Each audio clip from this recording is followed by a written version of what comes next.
los contenidos de la unidad 4, recursos del sector público, tributos, precios, crédito y emisión monetaria, conceptos, naturaleza y alcance, financiamiento con emisión, financiamiento con crédito público, recursos tributarios, definición y clasificación, principios de la tributación, impuestos, contenido y caracterización, clasificación de los impuestos, análisis económico de los impuestos, traslación e incidencia, otras distorsiones, efectos sobre equidad y eficiencia, importancia relativa, presión tributaria, evasión y elusión tributaria, composición del financiamiento del sector público, financiamiento de sistemas federales, recursos de la seguridad social.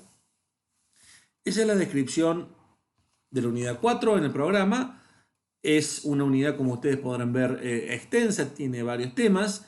No obstante, hay algunos de estos temas que los enunciamos meramente en esta unidad y luego los desarrollamos en otras unidades. Por ejemplo, el caso de lo que es financiamiento con emisión y financiamiento con crédito público. No vamos a detallar en esta unidad ese análisis, ¿sí? Lo vamos a hacer en la unidad 7, o en la unidad 8, en la unidad 8, perdón. Lo mismo para el caso de financiamiento de sistemas federales, que eso lo vamos a trabajar en la unidad 9. Es decir, vamos a decir algunas cositas, breves comentarios sobre qué pasa en sistemas federales en esta unidad y vamos a entrar de lleno en el análisis del federalismo fiscal en la unidad 9. Y también lo mismo con recursos de la seguridad social, en que lo vamos a ver si nos queda el tiempo, ¿no? Si nos alcanza el tiempo, allá sobre el final de la materia, ¿tá? El tema de recursos de seguridad social. Bien, entonces, centralmente lo que vamos a trabajar en estas próximas clases, ustedes pueden ver acá en el PDF, todavía no lo pueden ver, esperen que tengo que cambiar la captura de ventana. Ahí acabo de cambiar. Ustedes pueden ver en el panel de la izquierda los ítems principales de la unidad. Unidad 4, recursos del sector público.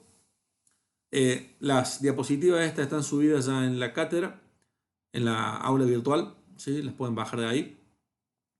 Les pido a veces disculpas con respecto al tiempo de subida y que a veces estamos trabajando al límite, ¿sí? Con respecto al armado del aula, al armado de las diapositivas y también porque queremos tratar de incluir la mayor cantidad de material posible. Entonces a veces llegamos con lo justo, pero ya están subidas, así que estas van a ser las diapositivas para la unidad 4. Sí, la unidad 4. Puede que después le suba algún contenido extra de unidades.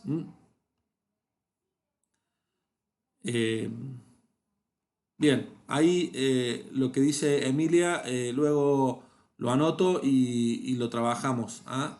Y lo trabajamos luego. ¿Ah? Dale, yo anoto esto para comentárselos y después en todo caso si querés nos quedamos después de que termine esta clase y me comentás un poquito más cuál es el problema o qué necesitarían, pero me queda claro de lo que decís. Dale. Bien. Bueno, entonces los cuatro temas, no sé por qué dije cuatro temas, los temas de la unidad 4, eso era, son los recursos del sector público, recursos del Estado, concepto, naturaleza y características, incidencia impositiva es uno de los temas centrales de la unidad 4, incidencia impositiva en equilibrio parcial, incidencia impositiva y analizar los costos de eficiencia impositivos, la incidencia impositiva y estudiar lo que se llama tax salience, que ya les voy a explicar de qué se trata, y finalmente la incidencia impositiva en equilibrio general. Esto lo vamos a ver con menor desarrollo, porque es un tema bastante complejo y que se ve en algún poco más de detalle en la unidad 7 y en la unidad 8. Estamos, bueno, una cosa que es importante decirles con respecto a la unidad 4 es que esta es una unidad 4 general, ¿sí? Es una unidad 4 general. Si ustedes se fijan en el programa, yo acá les estoy mostrando el programa, ven que dice los recursos del sector público. Básicamente lo que vamos a analizar acá es qué fuentes de financiamiento usa el Estado para realizar sus diferentes funciones. ¿Recuerdan? La función de asignación, la función de distribución y la función de estabilización.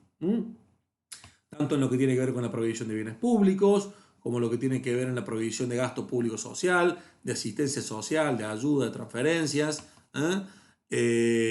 como también en el pago de los intereses de la deuda y todas las otras partidas que están incluidas en el presupuesto. Es decir, hasta ahora vimos el lado del gasto, todos los gastos, los tipos de gastos, la naturaleza, clasificación, analizamos algunos gastos puntuales como el gasto público social, algo dijimos de jubilación y de seguridad social.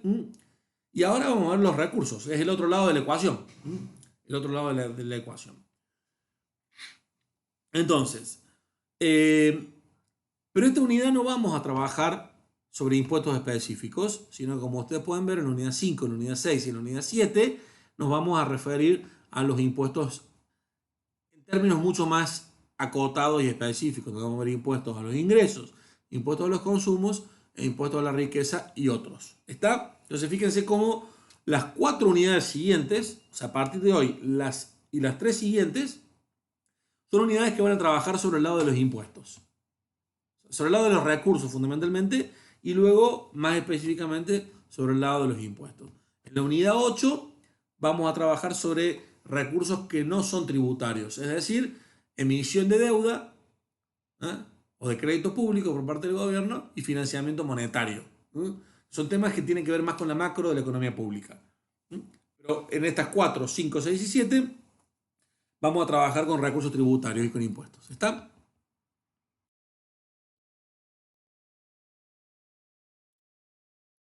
Bien. Ahí sí les voy a aclarar que en la unidad 4, en la bibliografía, en el material bibliográfico del aula virtual, van a ver que posiblemente no haya nada en material de bibliografía obligatorio porque están incluidos en los libros que están en PDF. Están básicamente el libro de Stiglitz, el libro de Rosen y también este libro de Garriga y Rosales para las aplicaciones, el contenido más aplicado. Por eso es posible que no haya material de bibliografía obligatorio ahí.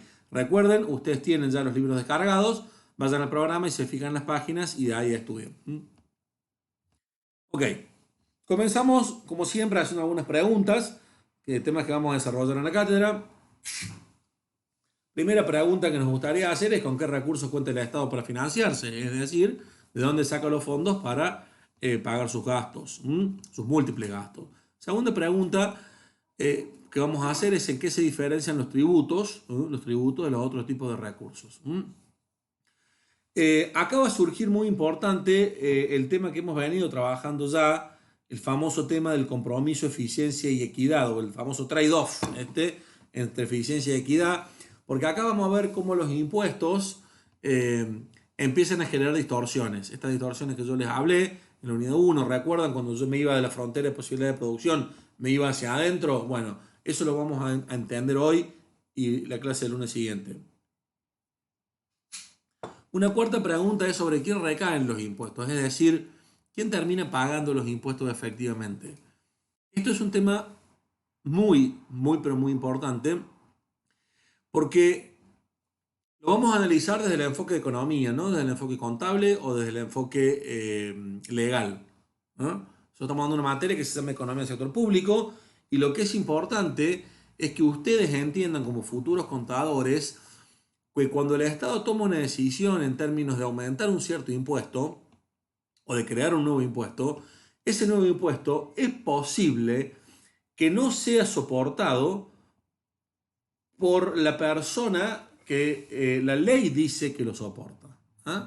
¿Por qué? Porque la estructura económica, la estructura del mercado hace que luego en la práctica ese impuesto pueda ser trasladado a precio de manera diferente, o trasladado a un alquiler, o trasladado a una rentabilidad. Entonces, de esa manera vamos a ver cómo hay múltiples formas, dependiendo de las características del mercado, en que estos impuestos pueden ser evitados, de ser no pagados, sino de ser soportados por el responsable que está en la ley, que dice quién es el que debe pagarlo.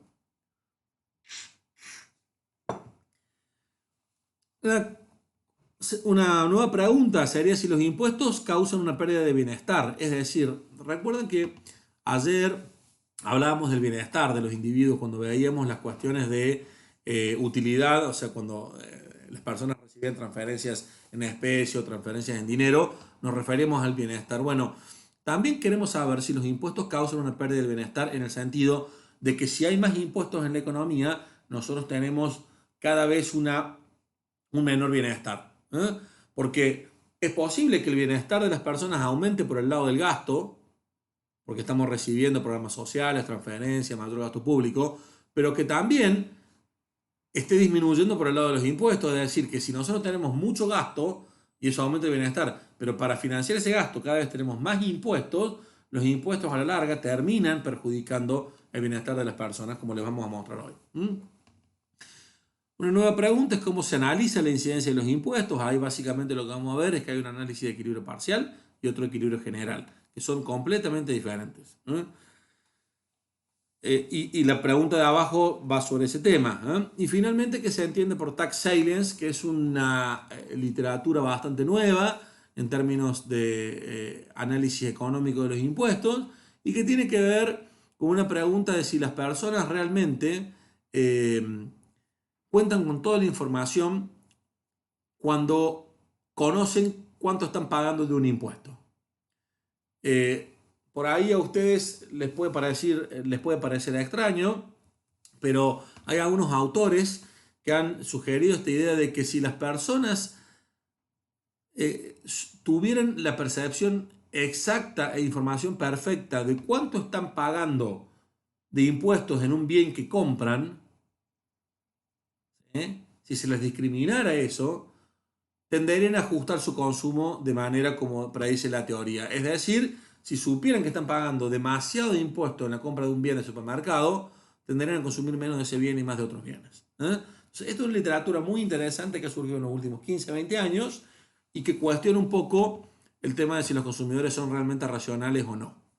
Entonces, esto lo vamos a trabajar seguramente el lunes que viene, pero les anticipo que es un tema lindo para trabajar y para analizar. Bien. Primera sección del capítulo, recursos del Estado, concepto, naturaleza y características. Voy a ir un poco rápido con esto porque algo de ustedes ya lo conocen. Básicamente, existen esencialmente cuatro formas en que el Estado puede financiar su actividad. Lo primero, y de manera muy importante, son los tributos. Los tributos, fíjense que no digo impuestos, ¿no? Digo tributos. Son diferentes, vamos a ver, los tributos se clasifican luego. Los tributos constituyen una prestación pecuniaria de carácter coercitivo y que puede ser en efectivo o en especie. Es una definición bien general. No necesariamente un tributo es siempre en dinero. En segundo lugar, la deuda pública, es decir, el gobierno también puede emitir deuda pública, puede emitir bonos. El Estado Nacional puede emitir un bono soberano. Y esa deuda pública puede ser interna o externa, es decir, la puede emitir internamente para que la compren digamos, deuda denominada en pesos, ¿no? O sea, es un instrumento que dice que vale tantos pesos y las personas compran esa deuda y el gobierno le va a devolver en pesos con intereses. Pero también puede ser deuda denominada en dólares, es decir, el gobierno se endeuda en dólares y dice que el gobierno luego tiene que devolver en dólares y aún con un cierto interés. Entonces la deuda puede ser interna o externa, la deuda pública. ¿Sí? También puede tomar deuda para hacer frente al pago de obligaciones de gasto. En tercer lugar, la emisión monetaria. Es decir, la emisión monetaria no es estrictamente un recurso del Estado, sino que es el Banco Central, que es el que tiene la potestad para emitir pesos. Ahora, el Estado puede utilizar ese recurso. ¿De qué manera? El Estado puede pedirle al Banco Central que emita dinero contra un título del Estado. Es decir, el Estado le vende al Banco Central un título público, ¿sí? Y a través de ese título público el Banco Central compra ese título y emite pesos. Entonces vuelca dinero en la economía. Esto lo vamos a ver en mucho mayor detalle en la unidad 8, quédense tranquilos, pero por ahora sepan que es una fuente de recursos importante para el Estado, sobre todo en algunos países. Los países latinoamericanos es un ejemplo, pero en muchos países europeos y en Estados Unidos esto no suele ser un ejemplo. Actualmente lo que está sucediendo en el contexto de la crisis de la pandemia del coronavirus El Estado argentino, ustedes saben que está ayudando a los diferentes sectores, está dando subsidios, está dando transferencias y les voy a decir básicamente, lisa y llanamente, todo ese gasto adicional y extra que está teniendo el gobierno ahora se financia con emisión monetaria. Es decir, no hay tributos, no hay deuda pública, porque saben que estamos en una situación de default, básicamente, es un default eh, de hecho, digamos, ¿no? Eh, y tampoco hay mucho margen para que el Estado aumente los tributos, ¿sí? Se está hablando de este impuesto a la riqueza, impuesto patria, creo que se llama, pero que tiene una cierta resistencia también en muchos sectores. Entonces, básicamente, el Estado no tiene otro recurso que usar al Banco Central como la caja para proveer estos fondos. ¿Está? Entonces, esto va a tener efectos. Va a tener efectos, algunos de ustedes que ya hayan cursado algunas materias se van a dar cuenta que esto va a tener efectos sobre la inflación eventualmente y sobre la demanda. Pero bueno, el Estado hoy se ve en la necesidad de aportar cierto dinero a los sectores que le están pasando mal, bastante mal, mientras dure la pandemia. Finalmente, y con una importancia mucho menor, de hecho no la vamos a estudiar, también están los activos del Estado. ¿No? El Estado tiene propiedad sobre ciertas cosas, sobre empresas públicas, sobre terrenos fiscales, ¿sí? Sobre edificios, ¿no? Sobre predios, y el Estado puede vender esos recursos. Es decir, puede vender una empresa pública y al venderla genera recursos para el Estado, ¿sí? Se llama recursos por transferencia de activos del Estado, o puede, por ejemplo, vender un terreno fiscal. Bueno, si bien estas cosas no son fuente inagotable de recursos, porque una vez que uno vende estos recursos, ya el Estado no puede seguir generando recursos a partir de esos bienes, bueno, pueden ser fondos importantes en algún momento. Claro, no es tomada en cuenta como forma de financiación porque no es algo permanente, no es algo periódico. Pero suponete, en la época de los 90, cuando Menem privatiza gran parte de las empresas, servicios, telefónicas, agua, gas y grandes empresas de utilidades, eso significó una gran cantidad de recursos para el Estado en su momento. ¿Sí? Era mucha plata. Pero bueno, es como nosotros decimos en economía, es una situación de one-off, o sea, vendiste hoy y se acabó, se agotó la fuente del recurso. Mientras que los tributos, la emisión monetaria y la deuda es algo más periódico y permanente. Por lo tanto, no es una, como dice Fabricio, no es una forma de financiación permanente y periódica, por lo tanto, casi como que no se la toma en cuenta. Yo la pongo porque en algunos textos está. Entonces, en esta unidad, como les dije, vamos a analizar fundamentalmente los tributos y más específicamente los impuestos y lo otro lo vamos a dejar para luego. Vamos a decir ahora, analizar los tipos de tributos. Dentro de los tributos, ¿no? Vamos a analizar los tipos. En primer lugar tenemos los impuestos. ¿No? En primer lugar, los impuestos. Los impuestos son tributos que recaen sobre todos los contribuyentes y que se estructuran sin tener en cuenta los beneficios que recibirán los contribuyentes por los bienes públicos que se financiarán con estos recursos. ¿Está? Fíjense acá lo importante, no hay una contraprestación identificable, es decir, ustedes pagan impuestos al valor agregado, pagan impuestos a los ingresos brutos, pagan impuestos a la ganancia, ustedes o sus padres, pagan impuestos a la riqueza, pagan impuestos a la propiedad automotor, ¿sí? Y en muchos de estos casos, el beneficio asociado a pagar ese impuesto no está identificado. Es decir, cuando ustedes pagan IVA, ¿sí? Ustedes no están recibiendo un bien público del Estado directo al pagar IVA.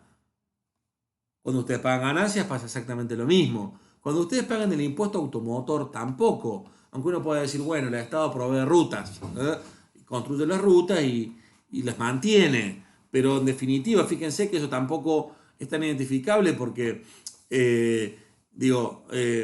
si bien al impuesto lo pagan los propietarios de automotores, se supone que es el propietario de automotor el que va a disfrutar de una ruta, también sabemos que hay otros pagos por ahí que realizar como los peajes, que tienen que ver con el mantenimiento. Entonces, medio como que se disocia ahí hasta qué punto hay un beneficio para el consumidor de pagar un impuesto al automotor. Tiene que ver con un impuesto a la riqueza más que nada que por el uso. De hecho, ustedes saben, o si no saben, hay un impuesto al combustible también, que también se usa para financiar provisión de rutas, ¿no? Entonces, digo, hay impuestos y estos impuestos no necesariamente hay una contribución. En ingresos brutos tampoco es identificable. Digo, ¿cuál sería la identificación? Ingresos brutos, en definitiva, pagas un impuesto, pero no hay, o sea, la contraprestación que te da el Estado en realidad no es que vos por pagar ese impuesto vas a tener un beneficio en el que vas a tener mejor infraestructura de negocios o mejor soporte logístico administrativo del Estado. ¿No? ¿Se entiende? Digamos, ingresos brutos es rentas generales. Rentas generales. Ya vamos a hablar bastante de ingresos brutos luego, pero en general la finalidad que tiene impuesto en los ingresos brutos es esencialmente recaudatoria. ¿Sí? Es esencialmente recaudatoria. Vamos a ver luego que al ser un impuesto que se aplica sobre ventas brutas, sobre ventas finales y no sobre valor agregado, es un impuesto que es muy ineficiente. ¿Sí? Más que ineficaz, la palabra sería ineficiente. Y es un impuesto, en términos de lo que vamos a ver hoy, se van a dar cuenta por qué es un impuesto ineficiente. Al final capaz que diga algo sobre ingresos brutos. Totalmente regresivo. Totalmente regresivo. Y además genera otros efectos que tienen que ver con los precios relativos, ¿no? Que afecta a los precios relativos de manera diferente, según sean las cadenas productivas de esos bienes. Hay algunos bienes que tienen fabricante, mayorista, minorista, otros que no. Hay alícuotas diferenciales. Son sumamente dañinos estos impuestos para la economía. Pero como es un impuesto de recaudación de las provincias, y las provincias a veces quieren usar esa capacidad recaudatoria autónoma que tienen, esto explica la existencia de este impuesto y también explica una de las razones por las cuales el impuesto a los ingresos brutos todavía no ha desaparecido. ¿No? Más sobre esto luego. Los impuestos en general no tienen un destino específico. La mayoría de los impuestos que ustedes conocen, los más comunes, IVA, ganancias, los patrimoniales como impuesto a patrimonio neto, impuesto automotor, no tienen destino específico. Van a rentas generales y de rentas generales el Estado los utiliza para financiar sus diversos gastos. Hay algunos impuestos que sí tienen fines específicos y tienen destinos específicos. Por ejemplo, el impuesto a los combustibles en general se utiliza, ¿sí?, para financiar provisión de infraestructura vial. ¿Sí? Y algunos otros impuestos que por ahora no me acuerdo. O sea, lo que quiero decir es que en la recaudación de esos impuestos vos debes hacer cierto tipo de gastos. A eso se referiría con fines específicos. ¿Ok? Entonces es el primer gran tipo de tributos, impuestos. Segundo gran tipo de tributos son lo que se llaman las contribuciones especiales. Las contribuciones especiales son tributos que se aplican solo sobre aquellos contribuyentes que han sido beneficiados por un determinado gasto público. ¿Sí? En este caso, fíjense que sí hay un beneficio recibido por ciertos particulares y que justifica el pago de esta contribución. El caso más clásico de contribución especial es lo que se llama la contribución por mejoras. Supongan que se hace una nueva, se hace la pavimentación de una ruta, de un camino de tierra que beneficia a los frentistas de una determinada zona. Lo que el Estado hace es emite una contribución especial, una contribución por mejoras, y la emite específicamente a aquellas personas que se benefician, es decir, a los frentistas de esa zona. Generalmente esto se hace con un cierto tanteo de la situación, es decir, el Estado evalúa si los contribuyentes de esa zona están dispuestos a pagarlo. Fíjense que esto ustedes pueden vincularlo con la cuestión del free rider, ¿no? O sea, bueno, si son 100 familias que se van a beneficiar, capaz que haya 90 familias que tengan ganas de que se haga la ruta y que se pavimente, pero claro, pero ellos no eligen esa mejora. Entonces, bueno, ahí puedes tener un cierto problema de free rider, pero al ser coercitivo, si el Estado lo hace, tenés que pagarlo. ¿Está? Esto es importante porque, digo, acá depende mucho también de cómo el Estado percibe de que los habitantes van a estar dispuestos a financiar eso, ¿sí? Pero si el Estado decide hacer el gasto es porque sabe que lo va a poder cobrar, ¿eh? Y lo va a poder facturar, digamos, como contribución por mejora. ¿Está?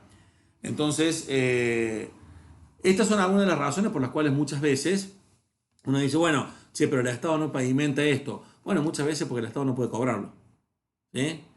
Es cierto, lo puede hacer con rentas generales. Lo puede hacer con rentas generales.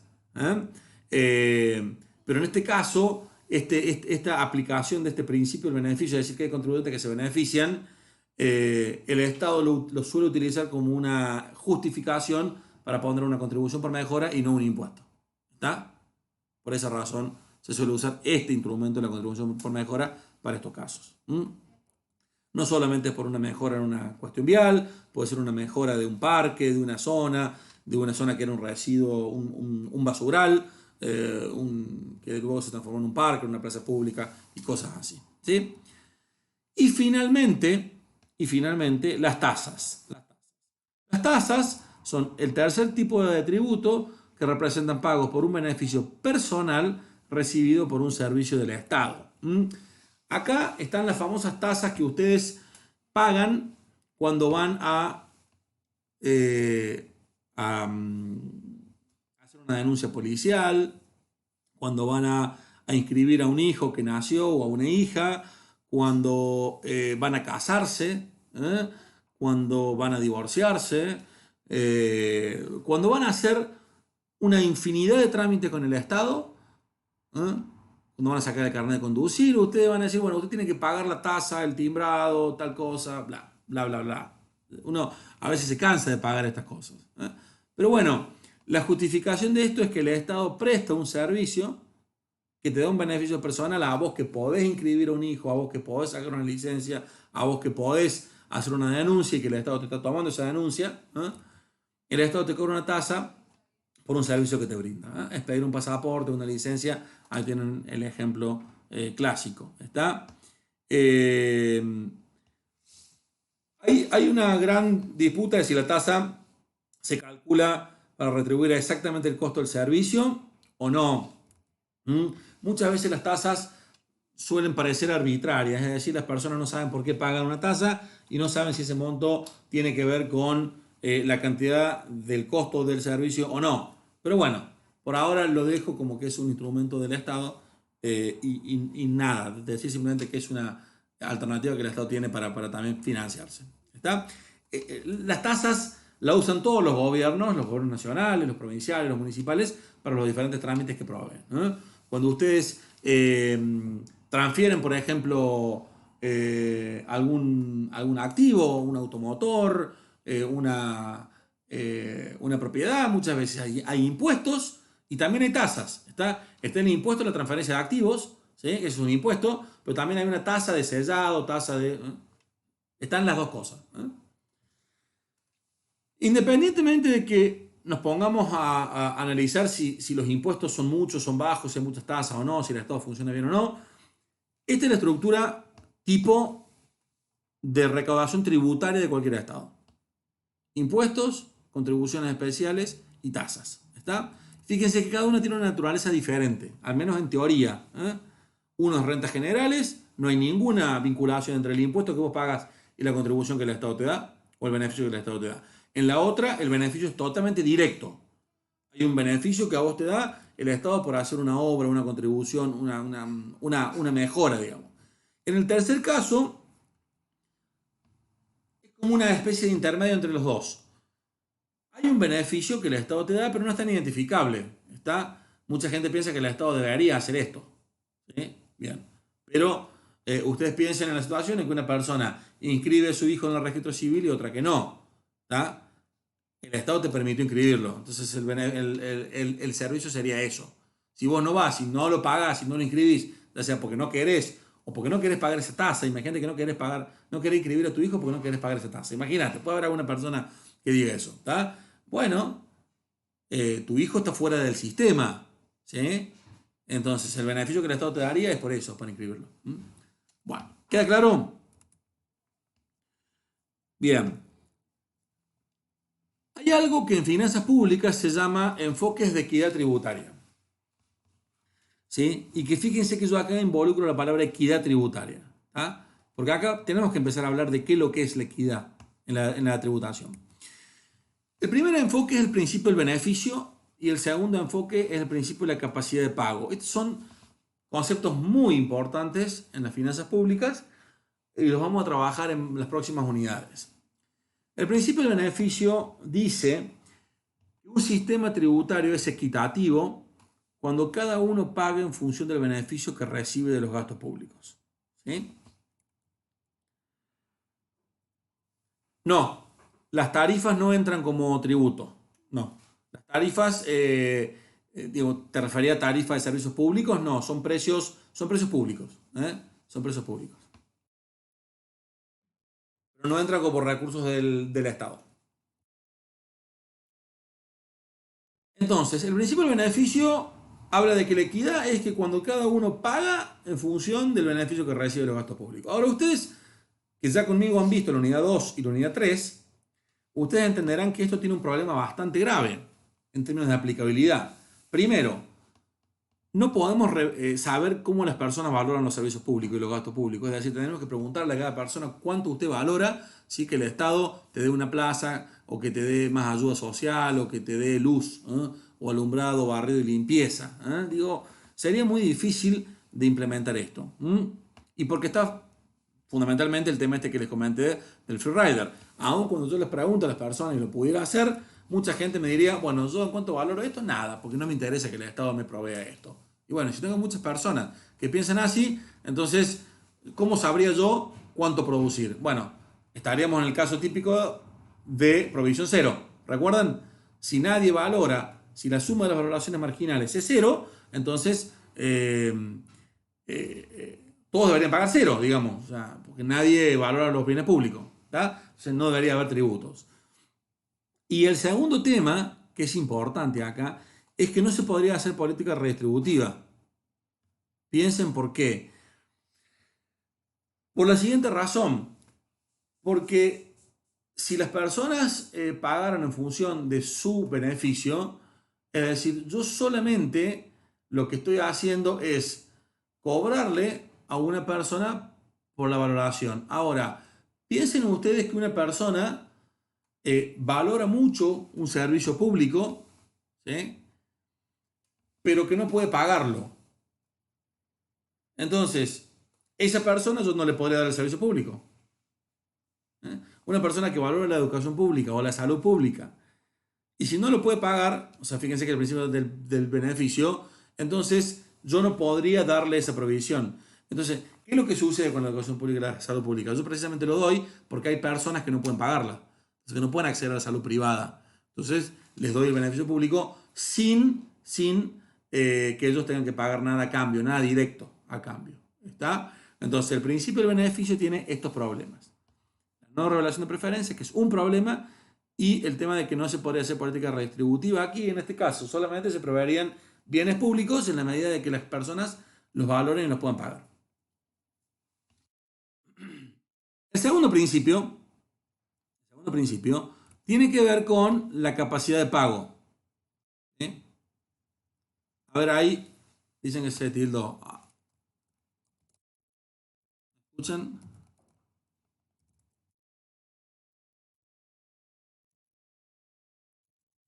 Pregunto para saber si está bien la transmisión. Ok, bueno. Si se ve que se tildó un poquito ahí. Bueno. El segundo principio, como les decía, es la capacidad de pago. El principio de la capacidad de pago lo que dice es, se necesita un determinado monto de dinero para financiar la provisión del Estado y se recauda en función de la capacidad de pago de cada contribuyente. Es decir, el Estado dice, bueno, yo quiero proveer, ¿sí? Yo quiero proveer 10.000 millones de gasto y para proveer 10.000 millones de gastos yo tengo que recaudar 10.000 millones de pesos, ¿sí? Para recaudar 1.000 millones de pesos, yo lo que voy a hacer es poner tributos, tasas y contribuciones especiales en función de la capacidad de pago de los diferentes contribuyentes que yo tengo. ¿Está? Ahora, ¿cómo sé yo cuánto puede pagar cada contribuyente? ¿Sí? Ahí tengo varios que están diciendo que finalizó. Carguen la página de nuevo, fíjense por favor, ¿sí? Refresquen con F5, refresquen la página y fíjense si vuelve. Veamos esto porque por ahí es importante. Bien, a ver, tengo varios que tienen ese problema. Déjenme que yo me fije en mi Twitch si efectivamente a mí también me aparece como que hay un problema.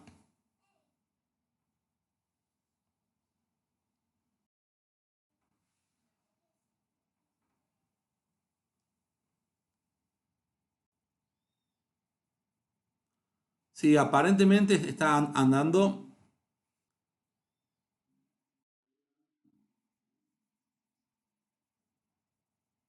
Ahí está, bien.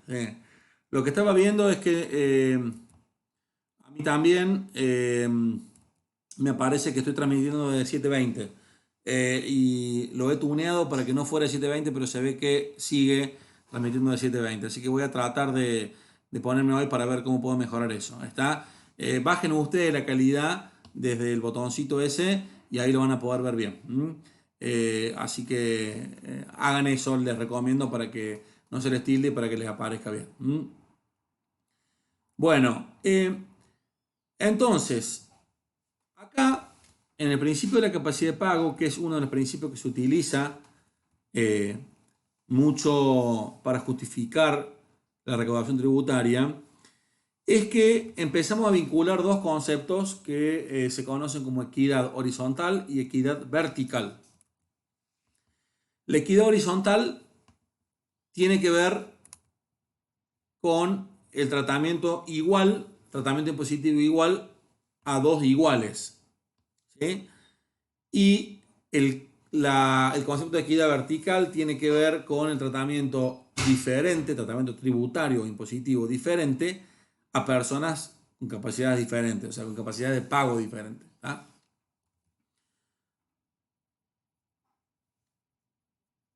Bueno, tengo varios, miren, tengo varios que tienen ese problema. Si quieren, voy a detener la transmisión, ¿sí? Voy a detener la transmisión y voy a volver a transmitir. ¿Está? Sí, son poquitos conectados, por lo cual déjenme que voy a detener y voy a volver a iniciar la transmisión, mientras continúo con la grabación.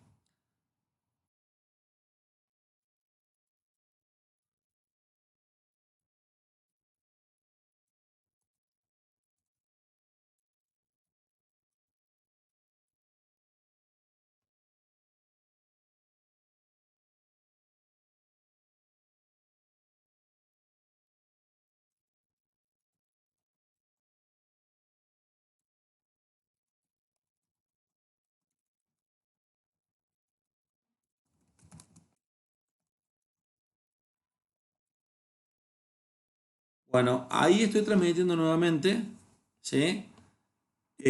Fundamentalmente les pido a los que tenían problema, había algunos que no tenían problema, otros sí, pero eran varios. Los que habían tenido problemas, fíjense si me pueden escuchar ahora, si la transmisión les volvió, si les parece nuevo que está en vivo. ¿Mm?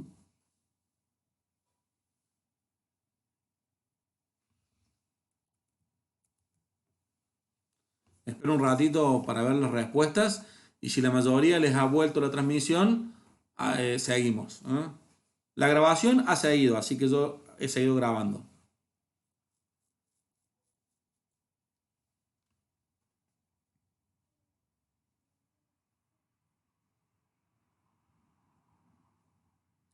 Marisol, fíjate si ahora, si reinicias la página o si la abrís en otra pestaña, en otro navegador, por ahí desde el aula virtual, clique el link de Twitch, fíjate si te sigue ese problema, porque comenzó una transmisión nueva y se debería ver bien ahora. ¿Mm? Bueno, yo mientras tanto sigo viendo el chat para ver si sigue siendo un problema generalizado o no. Aparentemente hay varios que lo han solucionado. Así que bueno. Eh, Continúo así, seguimos con la grabación, de última les va a quedar grabado, esto quédense tranquilos, siempre va a quedar grabado. calidad de grabación es bastante buena, así que no van a tener drama luego. Entonces, les había explicado de los dos principios o de dos enfoques principales de equidad tributaria: el principio del beneficio y el principio de la capacidad de pago. Esto apréndanlo bien, trabajenlo bien. ¿Está? Entonces, el principio de la capacidad de pago es un principio bastante más aplicable que el principio del beneficio. No tiene los problemas que tiene el principio del beneficio, ¿sí? Pero habla de algo que, que es importante en términos de definir lo que es la capacidad de pago. ¿Cómo definimos la capacidad de pago? ¿Tá? ¿Cómo definimos quién está en la misma capacidad que otra persona de pagar un impuesto? ¿Tá? Hay que operacionalizar este concepto. Entonces, por eso les digo ahí, el principal desafío de este último enfoque es cómo medir la capacidad de pago. Bien. Luego hago una breve descripción de alguna clasificación de los impuestos ahora y luego volvemos a este tema de la capacidad de pago. Hay básicamente muchos tipos de impuestos y cómo se pueden clasificar. En principio, hay... Sí, Lucho, mira, ahí lo explico nuevamente porque ya en un ratito voy a hablar de nuevo de equidad vertical y horizontal, así que sigo con esto y luego les va a quedar claro porque voy a volver sobre equidad vertical y horizontal y con varios ejemplos. Entonces, podemos clasificar los impuestos según recaigan sobre productos o sobre factores, es decir, puede haber un impuesto a los bienes finales, a las zapatillas, a la leche, no sé, al combustible, o también pueden recaer sobre factores. Puede haber un impuesto al capital, puede haber un impuesto al trabajo, ¿sí? Puede haber un impuesto a la tierra, impuesto sobre el mercado de productos, impuesto sobre el mercado de bienes, perdón, de factores. Luego podemos tener impuestos sobre el comprador e impuestos sobre el vendedor. Podemos tener impuestos sobre las familias o individuos e impuestos sobre empresas. Hay impuestos que están definidos que los pagan las familias, otros que los pagan las empresas. Tenemos impuestos sobre los ingresos, como impuestos a las ganancias, impuestos sobre los consumos, como el IVA o ingresos brutos. Tenemos impuestos personales que son aplicados a las personas, o impuestos reales que son aplicados a las cosas. Tenemos impuestos directos e impuestos indirectos. Tenemos impuestos sobre flujos e impuestos sobre stocks. Es decir, hay una clasificación de impuestos bastante importante. Ya lo vamos a ir analizando cada uno de estos. A su vez, un impuesto típico tiene una estructura que es bastante general y bastante común a todos los impuestos. Entonces, lo que casi todo impuesto tiene son cuatro cosas. La materia imponible, es decir, el elemento material elegido como punto de impacto del tributo. Es decir, acá lo que tenemos, hay un concepto comparado que nos va a dar sobre qué recae el tributo, sobre el consumo de una persona, sobre el ingreso de una persona, sobre la riqueza de una persona. Eso tiene que estar bien definido. ¿Está? El impuesto patria que se está trabajando ahora dice que el impuesto va a recaer sobre la riqueza de ciertos montos. Listo, ya tenemos la materia imponible. Luego tenemos el hecho imponible. El hecho imponible tiene que ver con las circunstancias cuya realización origina la obligación tributaria. Es decir, acá no es ya la materia sobre la que se impone, sino es el hecho. Es decir, ¿cuál es el hecho? Yo gané plata, cobré un ingreso, cobro el ingreso todos los meses. Bueno, al cobrar el ingreso me sacan ganancias. Una empresa tiene que aportar contribuciones sobre los empleados. Cuando contrata un empleado y cuando le paga a un empleado, tiene que aportar una contribución. ¿Sí? Cuando vendemos una propiedad, fíjense que esto no es algo permanente y periódico como un trabajo, pero cuando vendemos una propiedad, el hecho de que vendamos una propiedad o que vendamos un auto, hay que pagar impuestos. ¿Está? Ahí está el hecho imponible. A veces se llama el hecho generador también. Tercer elemento, la unidad contribuyente o el sujeto pasivo. Esta es la persona físico-jurídica sobre la que recae la obligación tributaria, de acuerdo a lo que dice la ley. La ley dice, esta persona es el sujeto pasivo, el que debe contribuir. Y luego, finalmente, el monto del impuesto. El monto del impuesto que se calcula a partir de la base imponible, cantidad física o valor y de las alícuotas definidas por la ley. O puede ser un monto fijo o puede ser porcentaje. En general son porcentajes, Pero después les voy a mostrar que hay un tipo de impuestos que se llaman impuestos de suma fija, en donde el impuesto que pagan todos es la misma cantidad. No tiene que ver con un porcentaje y no tiene que ver con un impuesto ad valorem, lo que se llama. Como les dije, en todos los impuestos tienen que estar de alguna manera identificados estos elementos, ¿no? La tabla siguiente es una tabla ilustrativa, ¿sí? La voy a pasar, pero es una tabla ilustrativa, véanla, de los diferentes impuestos que uno tiene: impuestos sobre bienes, fíjense, impuestos sobre factores, impuestos sobre ingresos netos, ganancias, y tienen las 4, ¿sí?, categorías o los 4 elementos que le dije yo: materia imponible, hecho imponible o hecho generador, unidad contribuyente y determinación del impuesto. Entonces véanlo, porque es importante que ustedes vayan aprendiendo en cada impuesto o en algunos de los principales impuestos cuáles son estos 4 elementos. Ahora bien, una de las cosas que es importante cuando nosotros hablamos de la naturaleza de los impuestos y la caracterización de los impuestos es también entender a los impuestos dentro de un sistema tributario. Es decir, los impuestos existen porque los estados necesitan recaudar y financiar los gastos públicos. Pero debería haber algún criterio con el cual estructurar estos impuestos. Debería, digo, en principio sería bueno que un estado diga, bueno, yo voy a cobrar cierta cantidad de impuestos sobre la riqueza o cierta cantidad de impuestos sobre el consumo y sobre los ingresos. Y no inventar impuestos así como así, sin que tengan ninguna conexión lógica. Entonces, hay una teoría normativa de los sistemas tributarios que básicamente enuncia algunos principios de lo que debería ser un buen sistema tributario, ¿no? Un sistema tributario deseable. Entonces, lo pongo entre comillas porque a mí no me gusta hablar en términos de bueno o malo, ¿sí? Pero si quieren podemos hablar de deseable, o que tenga características deseables.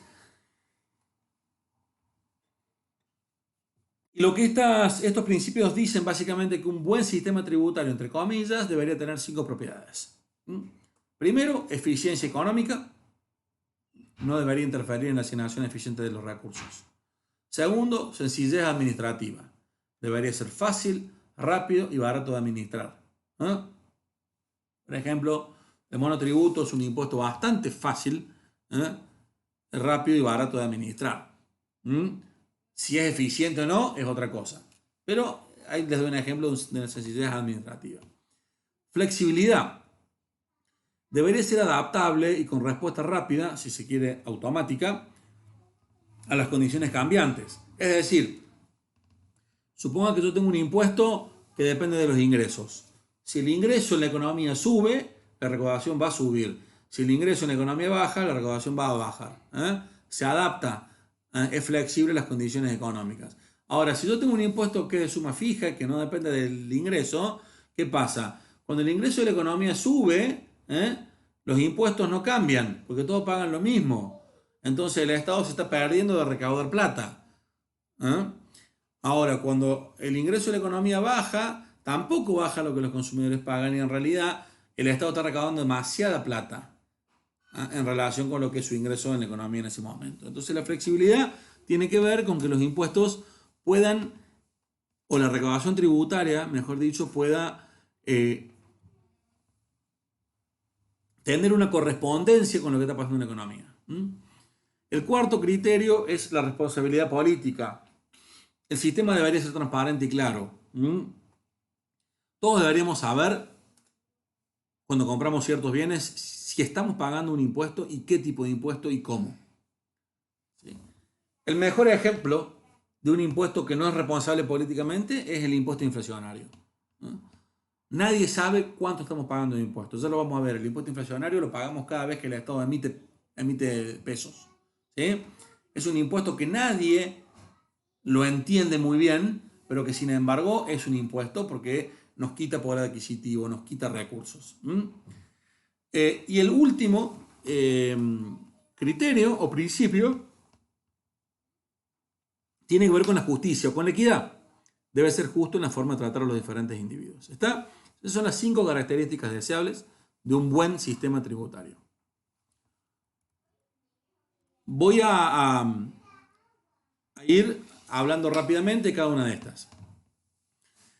La eficiencia económica en primer lugar. Yo les comenté en clases anteriores que la gran mayoría, y esto es muy importante, la gran mayoría de los impuestos distorsionan los precios relativos, ¿sí?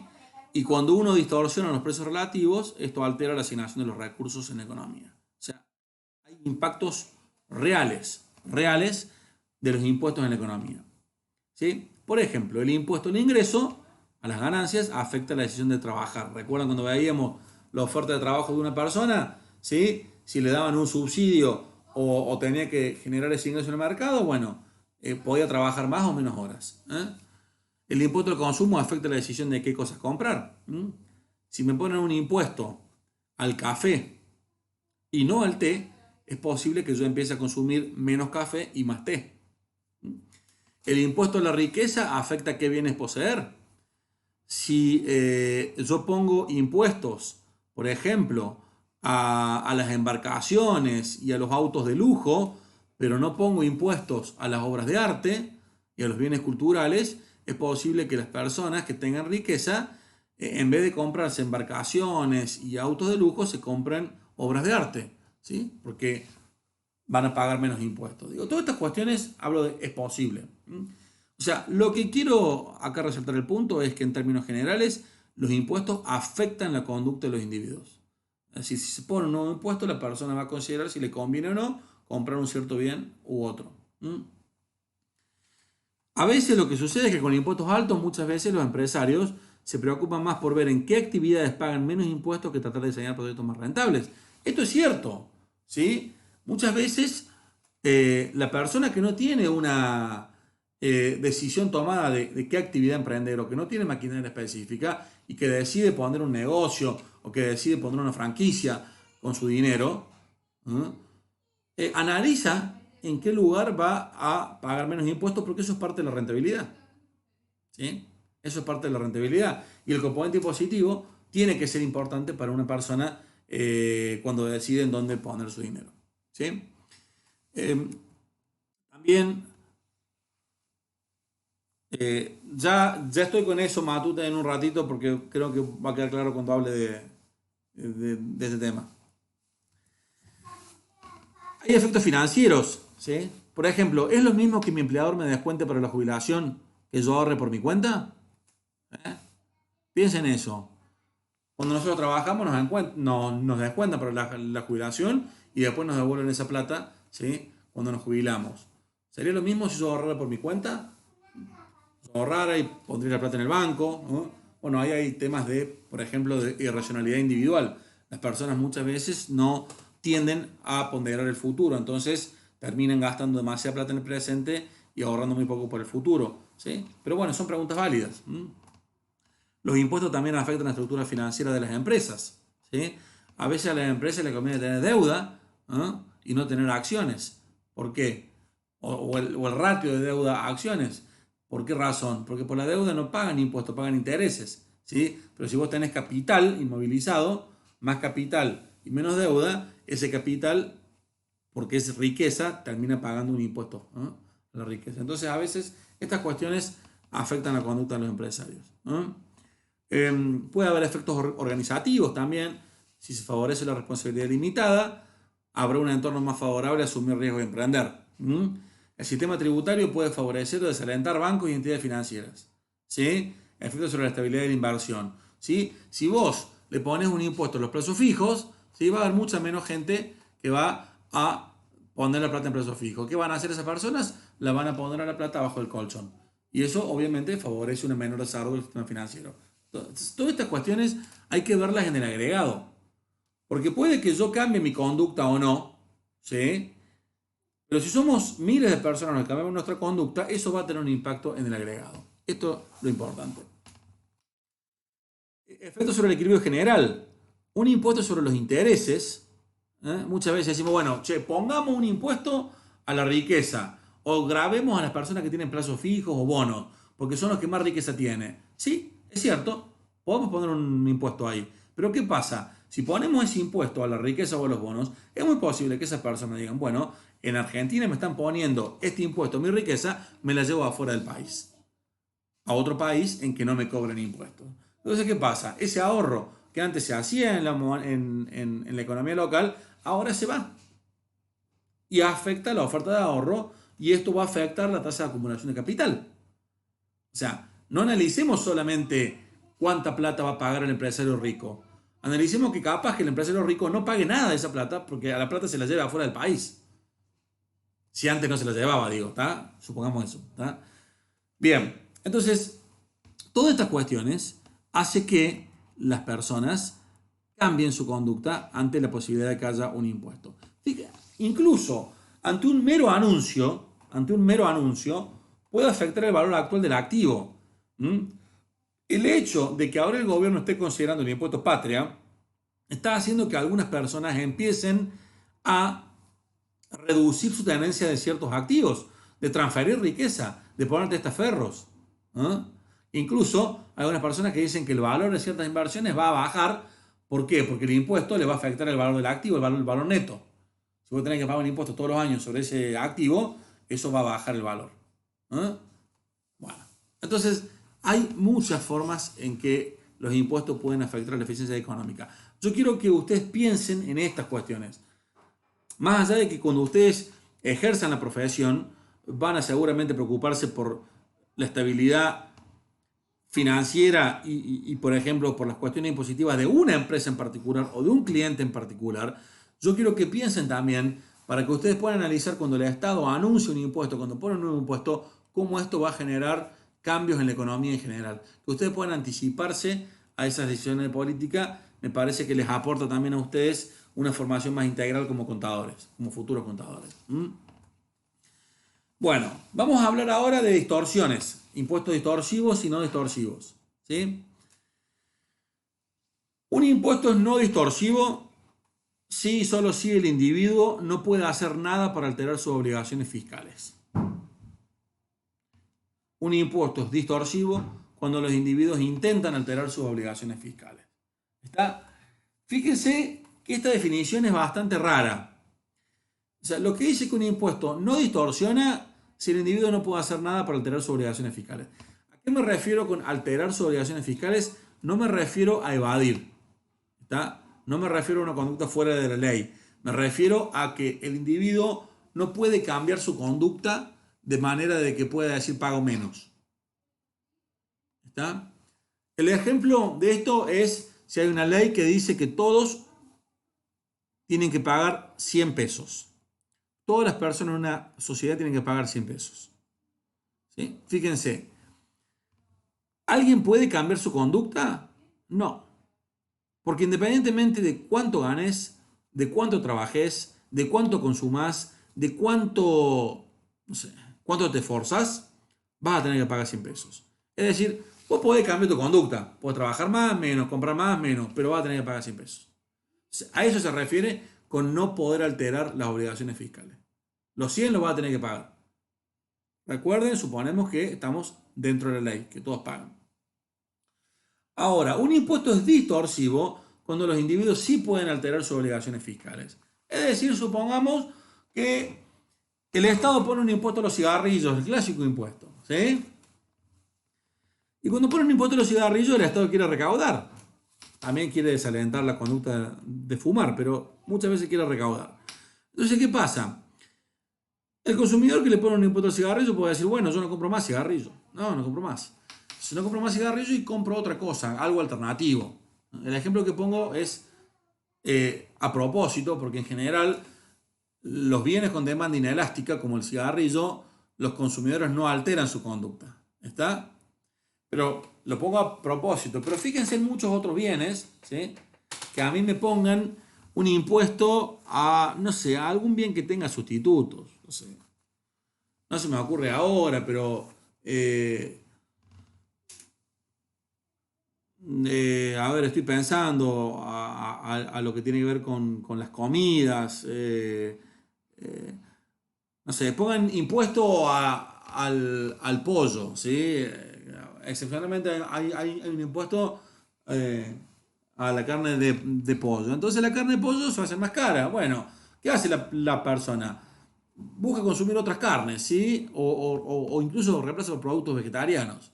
¿Está? Entonces el Estado, ¿qué hacía? Dice, bueno, calculo, yo le pongo un impuesto al pollo, voy a tener una cantidad de gente que consume pollo por una alícuota y esto me va a generar una recaudación.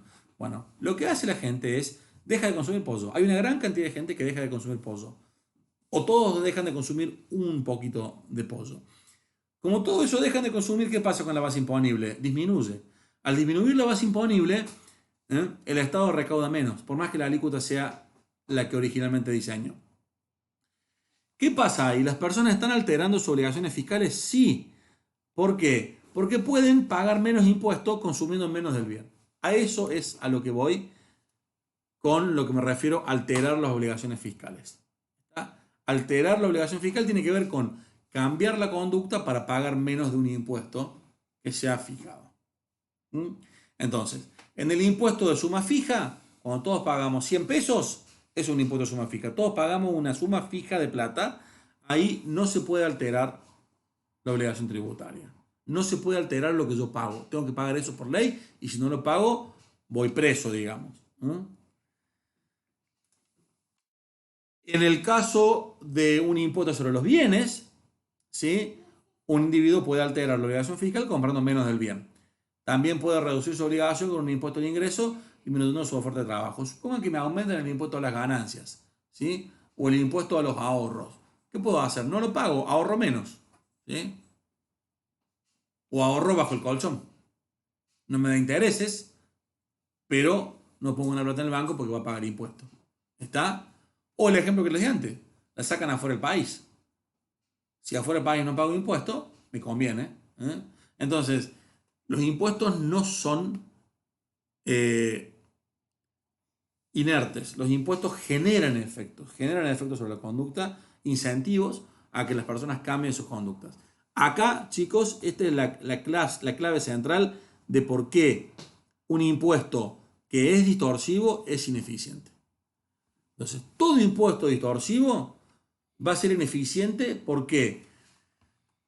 Porque vamos a suponer que sin ese impuesto las personas hubieran hecho lo que realmente estaba en línea con sus preferencias. O sea, si las personas querían consumir X cantidad de pollo porque el precio del pollo era tal,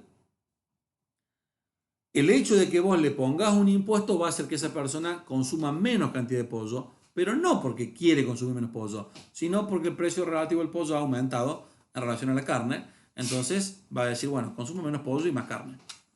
¿Está claro? Este cuadrito es muy importante y es importante que lo entiendan porque si entienden esto, toda la parte del análisis gráfico luego de incidencia impositiva les va a quedar claro.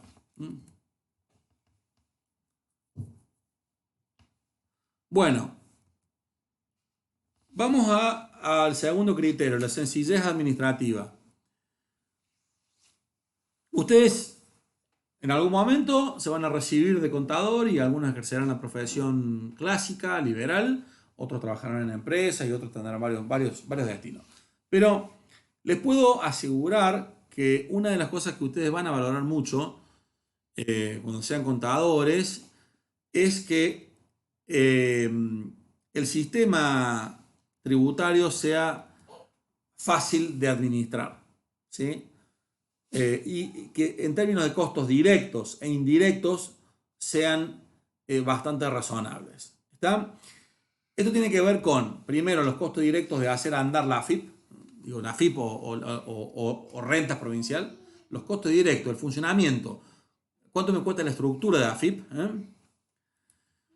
y los costos indirectos, es decir, los costos para los contribuyentes. Estos costos indirectos involucran todo lo que tiene que ver con tiempos, burocracia, archivado, costo de contratar profesionales, es decir, una empresa por ahí en Argentina tiene que contratar un contador sí o sí porque es un poco difícil liquidar ciertos impuestos, pero en algunos otros países, por ejemplo en Estados Unidos, las empresas sí requieren contadores para liquidar ganancias, ¿sí? Pero las personas, la liquidación es automática, básicamente, ¿sí? El Estado tiene todas las ganancias de una persona, tiene todos los gastos de una persona en general, ¿eh? Y básicamente el Estado le manda a los contribuyentes a fin de año, a fin del año fiscal, le dice, bueno, mire, usted tiene que pagar esta cantidad de ganancias. ¿Está de acuerdo, sí o no? Entonces el contribuyente lo que tiene que hacer es ver si eso es consistente con lo que gastó y con lo que ganó. pero en general, como tienen tanta información, ganancia se autocalcula. ¿Está? Entonces es un sistema que tiene costos bajos para los contribuyentes. Los costos indirectos, estos van a depender del tamaño de la empresa. ¿Sí? Si la empresa es muy grande, seguramente que los costos van a ser altos. Pero van a ser altos en términos nominales. Posiblemente la empresa, esos costos en términos del total de facturación sean bastante bajos. Va a depender también de la tecnología, de la complejidad del sistema tributario y del tipo de bienes. Es decir, mientras yo más impuestos tenga y más impuestos extraordinarios y más exenciones y más impuestos de emergencia tengo, generalmente eso va a implicar más costos directos y más costos indirectos. ¿Está? Argentina es un ejemplo de un sistema tributario que no es sencillo administrativamente.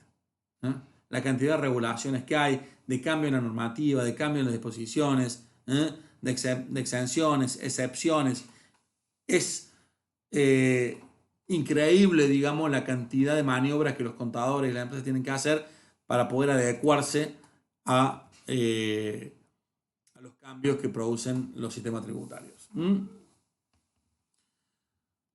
Tercer criterio, la flexibilidad. Entonces yo una vez les comenté cuando hablamos de esto, hace un ratito, que las fluctuaciones económicas requieren ajustes en las alícuotas. Es decir, muchas veces si la economía crece, la idea es que el Estado recaude más impuestos. Si la economía no crece o decrece, la idea es que se pague menos impuestos porque la mayoría de la gente está en una recesión. Entonces la idea es que eso se refleje. Ajustar los impuestos, o sea, que el Estado tenga que poner nuevos impuestos, es difícil políticamente, y por eso lo ideal es que los impuestos tengan esta característica de estabilizador automático. ¿Está? El impuesto a las ganancias, por ejemplo, es un estabilizador automático. ¿Por qué? Porque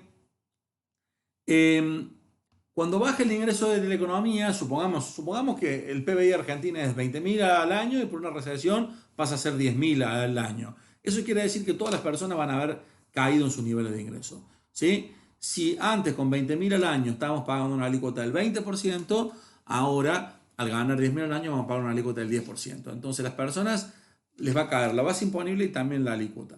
Entonces el impuesto a la ganancia se comporta como esto, como un estabilizador automático. ¿Sí? Entonces facilita la reactivación. ¿Por qué facilita la reactivación? Porque al pagar menos impuestos, el ingreso disponible sube. Entonces baja el ingreso de todas las personas, pero también baja el impuesto. Entonces se genera un efecto estabilizador bueno para la economía. Estos impuestos son buenos por estas razones. Tienen esta característica de estabilizador automático. Entonces, es difícil siempre lograr consenso político para aumentar impuestos. A veces es mucho más fácil bajar impuestos políticamente que aumentar impuestos. Y cuando decidimos si el Estado tiene que aumentar impuestos, tenemos que decir cuál. ¿Qué impuestos subimos? ¿Qué impuestos bajan? ¿Ustedes creen que, por ejemplo, ahora el gobierno tendría en este momento mucha flexibilidad para aumentar la alícuota del IVA? Es decir, llevarla al 21, al 24. No, en absoluto, porque sería una decisión muy impopular sobre que ya los alimentos están subiendo por el efecto también de la pandemia, que adicionalmente subieran de precio más aún por una alícuota excedente del IVA. Por esa razón, el gobierno busca decidir aumentar ciertos impuestos, crear nuevos impuestos que afecten a los elementos más ricos de la población, digamos, ¿no? O a los que menos la cuarentena los puede afectar.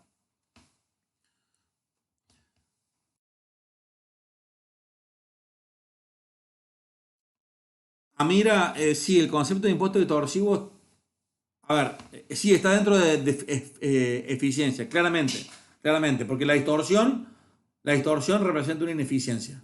¿Sí? Bueno, el cuarto criterio, el cuarto criterio es la responsabilidad política. Hay una frase muy linda que me gusta a mí, es triste pero linda, que la dijo Jean-Baptiste Colbert, que fue un ministro de Economía del mercantilismo en Francia, que dice lo siguiente: el arte de la tributación consiste en desplumar al ganso de tal manera que se le pueda quitar el mayor número de plumas con la menor cantidad posible de ruido. Es una frase muy elocuente de cómo muchas veces los gobiernos recaudan impuestos, y de hecho lo hacen de una manera muy sutil para que las personas no se den cuenta a veces que están pagando impuestos. Esto tiene que ver con lo que vamos a hablar en la clase que viene del tax salience, esto que yo les comenté. Entonces, primero, si nosotros tenemos impuestos transparentes, que es lo ideal, los individuos saben perfectamente quién se beneficia y quién paga. El impuesto a las ganancias en este sentido es un impuesto muy transparente. Yo sé que si yo gano 1.000.000 de pesos al año y pago 100.000 pesos de impuesto a las ganancias por año, yo sé que estoy pagando en función de mi capacidad contributiva. ¿Sí? Entonces, una persona que gana 100.000 pesos al año no paga impuestos a las ganancias. Es transparente. Ganancia que te dice que si vos ganas más de tanto, vas a pagar impuestos. Y si no ganas más de tanto ingreso, no vas a pagar impuestos. Está claro. ¿Quién paga? ¿Quién no paga? Y todos sabemos que si yo pago 100.000 pesos, ¿sí? 100.000 pesos de ganancias al año, eso sale de mi bolsillo. No lo estoy trasladando. No lo estoy trasladando. Entonces, es un individuo bueno en este sentido, el impuesto a la ganancia, es transparente. Ahora, ¿qué pasa con el IVA? Piensen, el IVA sí es tan transparente. Ustedes, les hago una consulta, en el ticket de cualquier cosa que compran, en el ticket del súper, ¿ustedes ven discriminado el IVA? ¿Ven discriminado ingresos brutos? Si son consumidores finales, hablo de consumidores finales. ¿Lo ven discriminado? ¿Saben cuánto están pagando de impuestos? ¿Sí o no?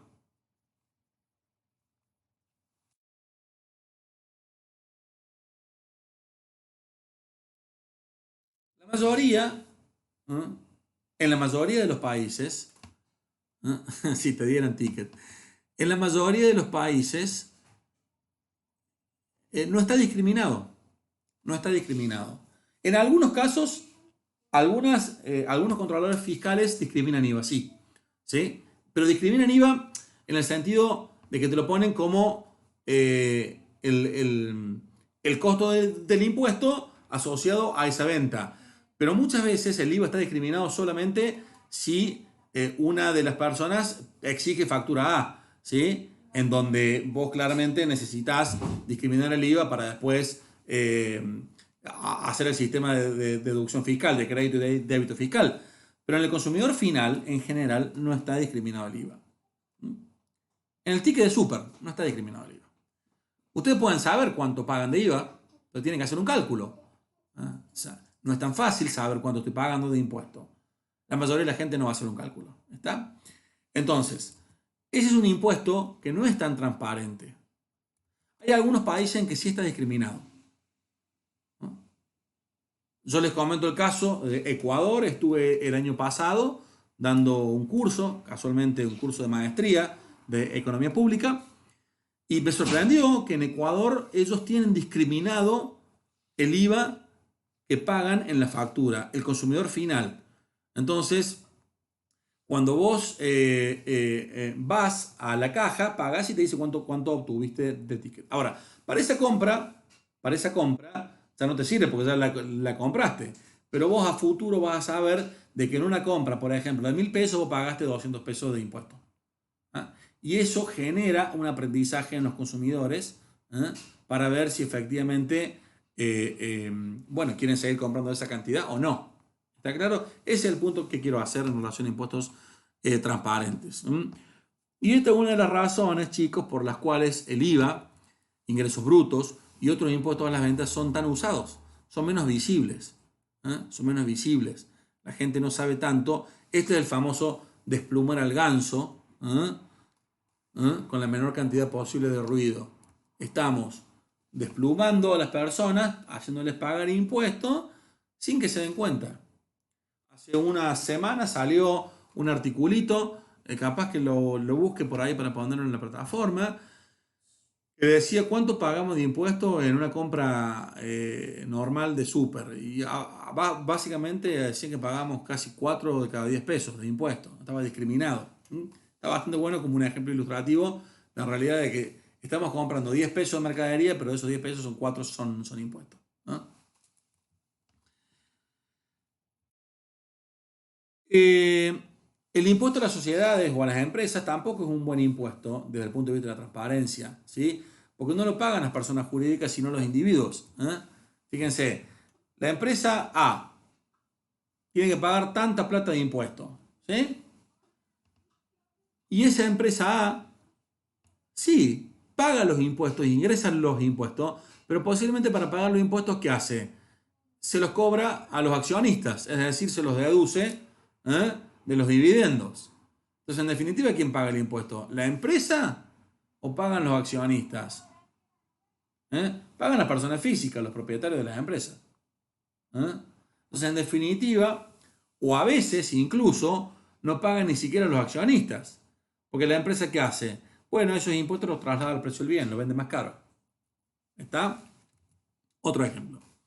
Bien, y finalmente, el último criterio tiene que ver con la justicia o con la equidad.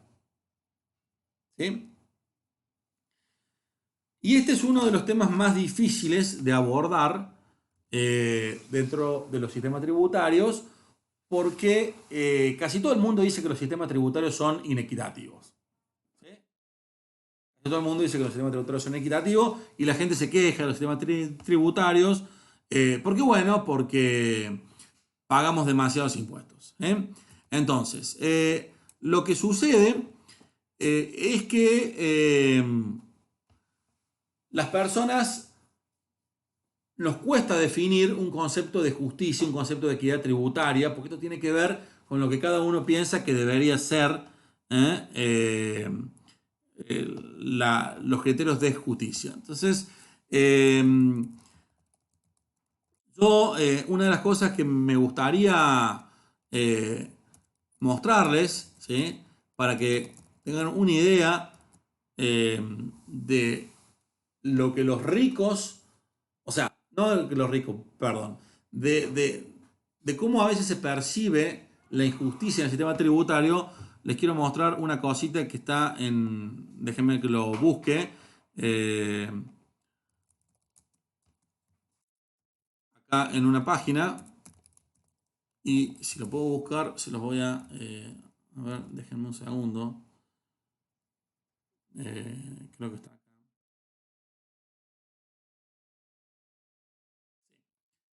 Ahí ustedes no están viendo la página web, ¿no? No, déjenme que ya voy acá, voy a ver si puedo capturar. Esto que les voy a mostrar va a dar que discutir un poquito seguramente, pero me parece que está bueno. ¿Mm?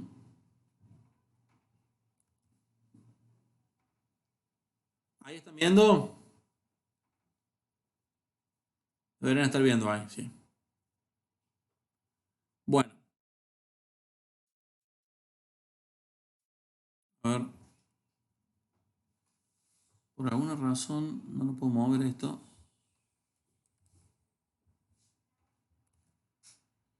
Espérenme un segundo que no lo puedo mover.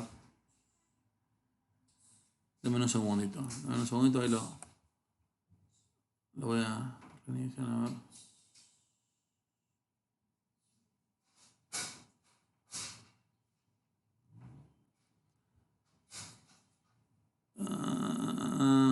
A ver.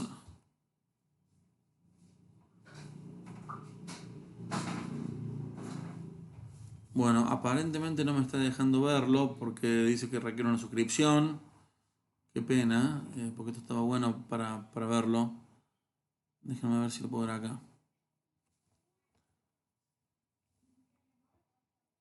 Era un gráfico bastante bueno. Con esto de las suscripciones hoy en día se complica. Denme un segundito y lo...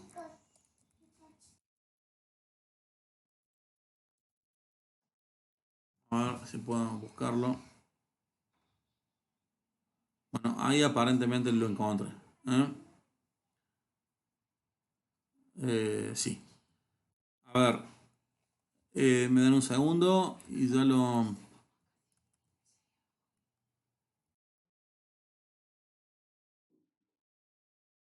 Exacto, es ese el link, pero ahí lo abrí en ventana de incógnito para poder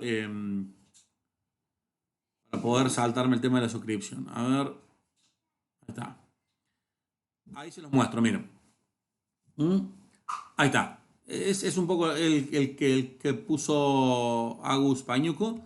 Eh, el artículo dice, los ricos realmente pagan menos impuestos que usted, que vos, digamos. Está en inglés el artículo. Fue un artículo muy polémico que surgió en su momento el año pasado. Y básicamente el punto que hace el artículo tiene que ver con lo siguiente, con que Warren Buffett, que es un famoso inversor y millonario, dijo que él pagaba una tasa marginal más baja que su secretaria. ¿Sí? Básicamente, ¿por qué? Porque los ricos tenían eh, muchas formas, no de evadir impuestos, sino de eludir impuestos o o letras grises. ¿Vieron esas letras grises en los impuestos que los tipos les permitía poner bienes a nombre de otras personas, llevar la plata afuera, etcétera, etcétera? Bueno, entonces, unos investigadores hicieron una investigación muy interesante. Fíjense este gráfico, ustedes lo van a estar viendo ahí. Ese gráfico, en el eje de las Y, tiene la total tax rate, es decir, la alícuota total, incluyendo impuestos federales, estatales y locales en Estados Unidos. En Estados Unidos, todo dato para Estados Unidos. Y acá en el eje de las Y, chicos, o sea, fíjense, la tasa total impositiva viene a ser como, si ustedes quieren, lo que yo pago del total de impuestos. Claro, exacto. Lo que yo pago del total de impuestos sobre el total de mis ingresos totales, digamos. Entonces, eso me va a dar una tasa total. Si yo pago 70 de impuestos y mis ingresos totales son 100, eso va a ser 70%. Bien.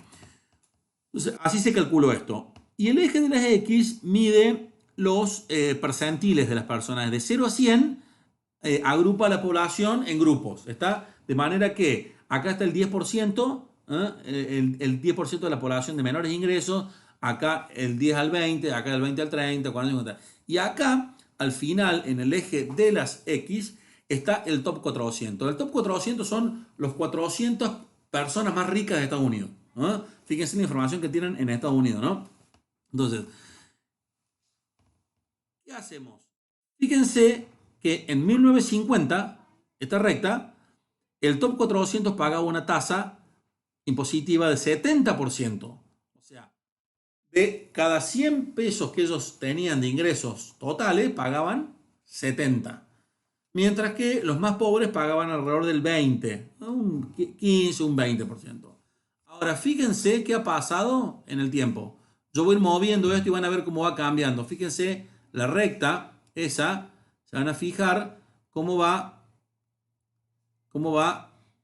¿Ven? Miren, en 1950, cómo en los años va cayendo el porcentaje de tasa total, digamos, o presión tributaria, si ustedes quieren, que pagan los más ricos. Ya estamos en 40, 45 en los años 80. Fíjense qué pasa luego en los 90, sigue cayendo.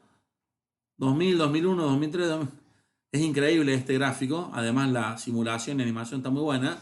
Y termina en el año 2018 con los famosos recortes impositivos de Donald Trump, ¿sí? Que fue básicamente una concesión a los ricos, ¿sí?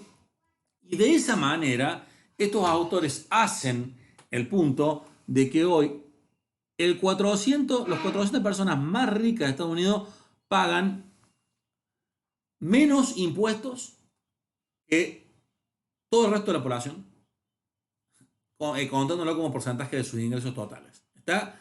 Y esto, obviamente, le digo, este artículo fue muy polémico, tuvo muchas respuestas de otros investigadores. Ahí ya con esto dejo el artículo para volver a si quieren les paso este link. Es el mismo que puso ahí, sí, Agus. Así que no hace falta que se los pase. Ábranlo, sino solamente en un navegador en ventana de incógnito para que no les pida la suscripción. Entonces, sí, Fabricio, tiene algo que ver con ese tema, sí, tiene algo que ver con la economía de la oferta, el supply side. Pero además, fíjense cómo esto genera una percepción de que el sistema tributario es injusto. Digamos, estos son números reales. Es cierto, este artículo tuvo una crítica muy fuerte que les dijo que si ellos incluían acá en total que pagaban, si ellos incluían lo que se llama, recuerdan que lo vimos el otro día, el EITC, que era el Earned Income Tax Credit, que era la devolución impositiva que se le hacía a las personas de menores ingresos, esto no era así. O sea que si vos incluías eso, todas estas personas en realidad que pagaban 18, 20, 20 y pico, en realidad pagaban menos impuestos. ¿Está? Entonces, pero aún así, incluyendo eso, no invalidaba el hecho de que los 400 más ricos pagaban menos tasa que hace 70 años. ¿Está? O sea que están o de alguna manera eludiendo, llevando esa base imponible afuera del país, o simplemente transfiriendo la propiedad de los activos y beneficiándose de estas lagunas impositivas o tributarias o legales que les permitan a los más ricos pagar menos impuestos a través del tiempo. Y esto no solamente pasa en Estados Unidos, pasa también en Argentina, pasa también en Europa, en muchos países europeos.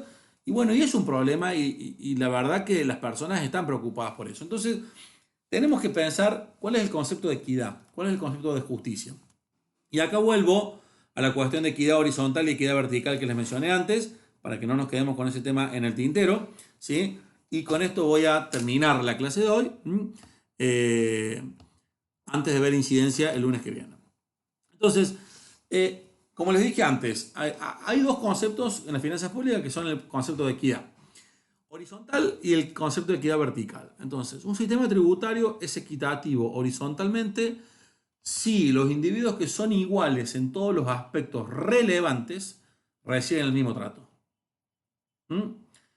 Lo que implicaría acá es que si yo estoy grabando el consumo, mi materia imponible es el consumo,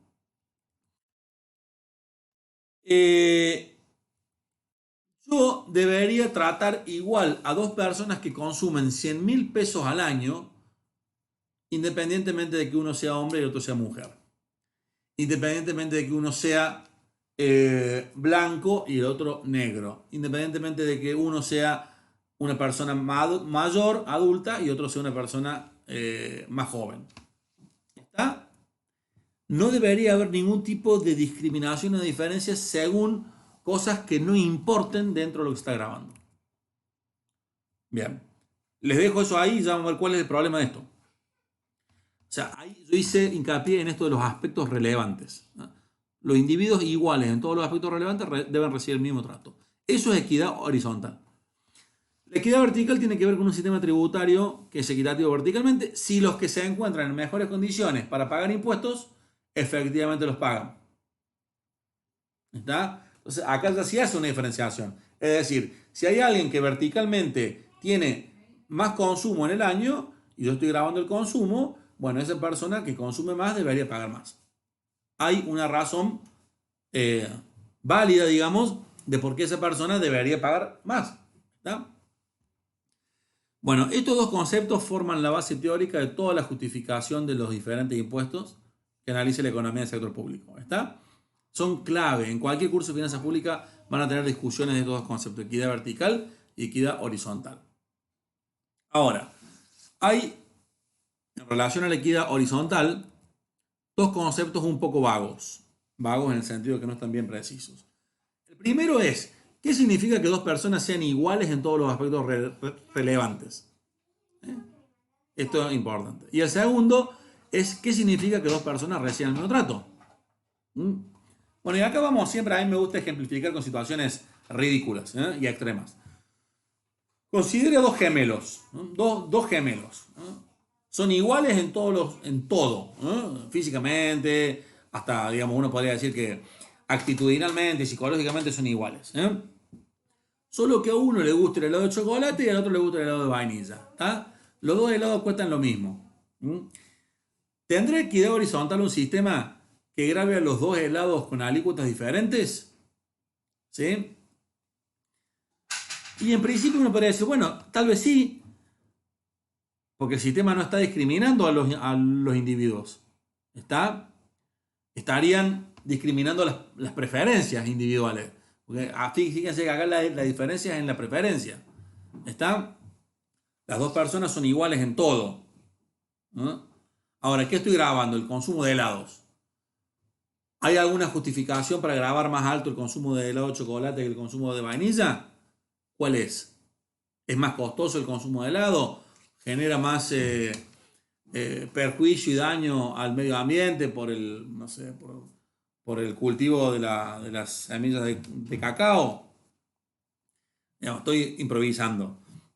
El tema es que si hubiera alguna razón para eso, yo podría justificar grabar diferente al chocolate que a la vainilla.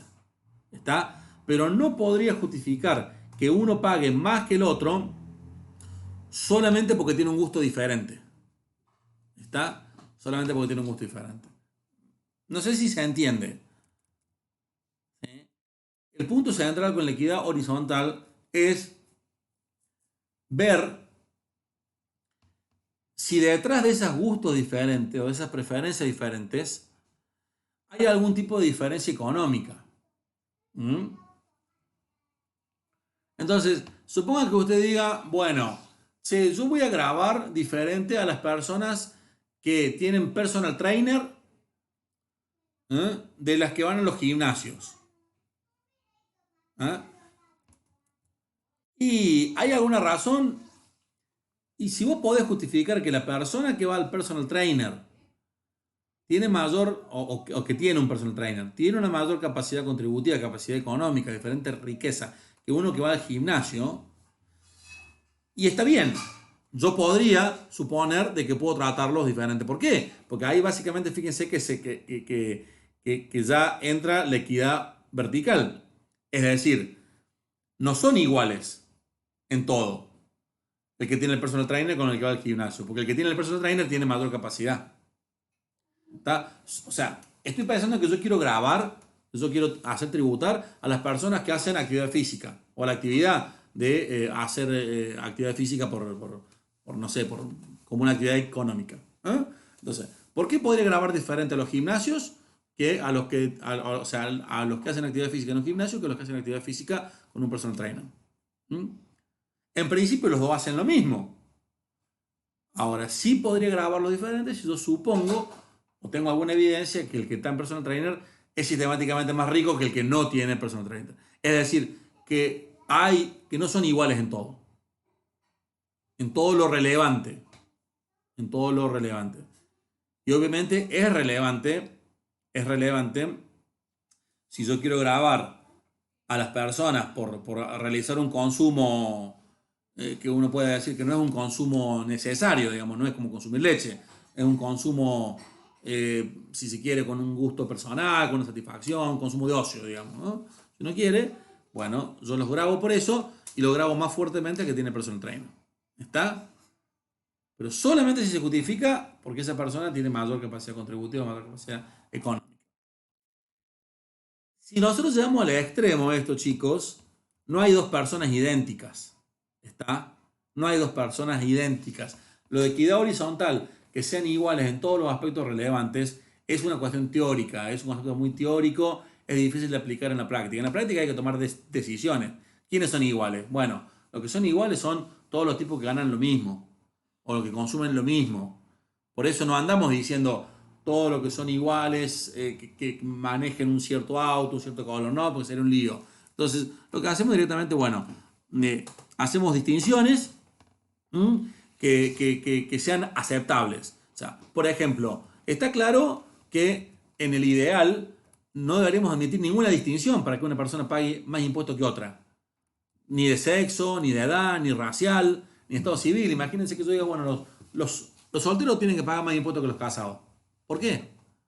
¿Eh? Si ganan lo mismo, ganan la misma plata, ¿por qué los solteros tienen que pagar más plata que los casados? ¿Eh? Bueno, después vamos a ver que en impuesto a las ganancias, los solteros pagan un poco más de plata que los casados porque no tienen hijos. ¿Está? Bueno, pero ¿por qué, por ejemplo, un soltero sin hijo y un casado sin hijo deberían pagar diferente? ¿Eh? Hay múltiples justificaciones que uno puede dar y que esto forma parte luego de la justificación de por qué un impuesto puede tener exenciones, deducciones y ese tipo de cosas. Pero por eso le digo, en el ideal no debería haber ningún tipo de distinción. Dos personas que a los efectos de lo que se está queriendo grabar son iguales, deberían pagar lo mismo, independientemente de todas estas distinciones. Pero las sociedades distinguen en la práctica. Hay deducciones especiales por edad. ¿Eh? Por ejemplo, a los adultos mayores se les permite deducir los gastos de gasto médico. ¿Y por qué razón? Y porque tienen mayor prevalencia de enfermedades. Y es lógico que se los trate diferente. ¿Está? O también, por ejemplo, hay deducciones por estado civil, como les comenté recién. O sea, dos personas iguales en todo, y con el mismo ingreso, pero con diferentes gastos médicos, deberían pagar lo mismo de ganancia, deberían pagar lo mismo de impuestos patrimoniales. ¿Eh?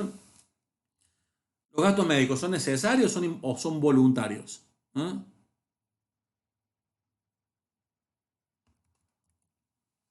A ver, estoy leyendo acá, en el caso de los lados, si tienen ingresos diferentes, que uno tenga mayor capacidad contributiva porque entra en la equidad vertical. No, por eso digo, depende de lo que vos quieras estar grabando, Sol. O sea, si lo que vos estás grabando es el consumo, ¿eh? El consumo, vos decís, los dos consumen un helado, los dos deberían pagar lo mismo, independientemente de que uno sea de chocolate y el otro sea de frutilla. ¿Está? Ahora, el punto sería, si los que consumen sistemáticamente chocolate, ¿eh? Helado de chocolate, está correlacionado con gente de mayor capacidad contributiva, bueno, puede que haya alguna explicación detrás de eso y una justificación para que paguen más impuestos. ¿Ah? Sé que sería difícil de explicar, pero ¿por qué? Porque vos en la práctica, como ha estado, vos lo que querés hacer en definitiva es grabar alguna manifestación de la capacidad económica de las personas. A veces el consumo, a veces el ingreso y a veces la riqueza, ¿está? Entonces, lo que va a suceder es que no siempre vos podés grabar esas tres capacidades. Entonces, decís, che, bueno, si es en base al consumo, debería grabarlo de manera igual. Ahora, si se están escapando mucha gente por el lado del ingreso, vos también podés hacer una excepción o una exención. Y por eso los impuestos tienen exenciones y tienen excepciones, ¿no? Que a veces son arbitrarias. No decimos que no, pero lo que estamos viendo acá es que tratamos de ver de que no deberían serlo. ¿Mm? Fíjense acá otro ejemplo que va a traer colación y capaz que algunos se enoje cuando diga esto. Pero dos personas, hombre y mujer, tienen el mismo ingreso a lo largo de la vida. ¿Sí? Cuando se jubilan, ¿qué hacemos? Le damos un sistema que le damos prestaciones total iguales, es decir, a los dos le decimos, fíjense, los dos tienen los mismos ingresos a lo largo de la vida, 1.000.000 de pesos. ¿Está? Cuando se jubilan le decimos, bueno, le damos 500.000. Les doy 500.000 a los dos por toda la vida. Le digo, bueno, arréglensela. O sea, yo doy 500.000 a vos hombre, 500.000 a vos mujer, hasta el final, hasta cuando dure el final. O le doy la misma cantidad de plata anual. ¿Sí? Una prestación anual igual. A ver, ¿qué pasaría con esto? La mujer tiene más esperanza de vida que los hombres en general, en casi todos los países. ¿Sí? Entonces, en la segunda opción recibiría bastante más plata. ¿Mm? ¿Por qué? Porque yo lo que quiero hacer es comparar que reciban lo mismo por año. Fíjense, si yo uso el sistema de prestación total igual, a los dos le doy 500.000. El hombre va a vivir 20 años y la mujer va a vivir 25. Es decir, es un ejemplo, ¿está? En el agregado. Entonces el hombre vive 20, por lo tanto, 500.000 dividido 20 va a ser más grande que 500.000 dividido 25. ¿Está? Entonces, ¿cuál sería más justo? ¿El primero o el segundo sistema? Ahí está. Estas son las diferencias que uno debería ver si son justificables. Si hay sistemáticamente una evidencia de que la mujer vive más que los hombres, ¿sí? Posiblemente resulte razonable hacer un sistema de prestaciones totales iguales o no un sistema de prestaciones anuales iguales. Pero bueno, también ahí entraría el caso de que la mujer tiene menores salarios en general. Bueno, por eso acá le puse el caso de que los dos tienen el mismo ingreso. Si los dos tienen el mismo ingreso a lo largo de la vida y no hay una brecha salarial entre hombre y mujer, la verdad que sería razonable que tengamos un sistema de prestaciones total igual y no un sistema de prestación anual igual. Bien. Déjenme decir dos cositas más, una sobre la equidad vertical y lo último sobre algunos criterios. La equidad vertical también tiene algunos problemas y desafíos, menores que la equidad horizontal. Lo principal en la equidad horizontal es porque es muy vago el concepto de personas en iguales condiciones. Ese concepto es bastante vago. Pero la equidad vertical, fíjense, hay algunos problemas como el siguiente. Primero, habíamos dicho que el que está en mejor condición debe pagar más. Ahora, primero tenemos que determinar quién está en mejor condición. ¿Sí? ¿Quién? Se debe ver los que ganan más, los que consumen más, los que tienen más riqueza. En segundo lugar, tenemos que elaborar un sistema de normas fiscales que permitan poner en práctica este principio. ¿Qué hacemos? Le decimos que pague una alícuota más alta, que no pague una alícuota más alta, sino que pague la misma alícuota, pero como gana más, va a tener que pagar más. Es difícil de implementarlo, hay que definir, hay que hacer, o sea, suponete una persona que gana 100 y la otra que gana 200. El que gana 200, la alícuota se duplica o se triplica. ¿Cómo lo implementamos? ¿Dónde está el criterio de justicia? Ahí hay varios temas que no tienen que ver con la economía, tienen que ver con la justicia distributiva. Y bueno, y el último tema casualmente es este, determinar cuánto más se debe pagar en relación a los demás con los que se compara. ¿Está? Entonces, la equidad vertical también tiene algunos problemas de definición. Sobre todo tiene que ver con quiénes y cuánto más. Finalmente, esta última diapositiva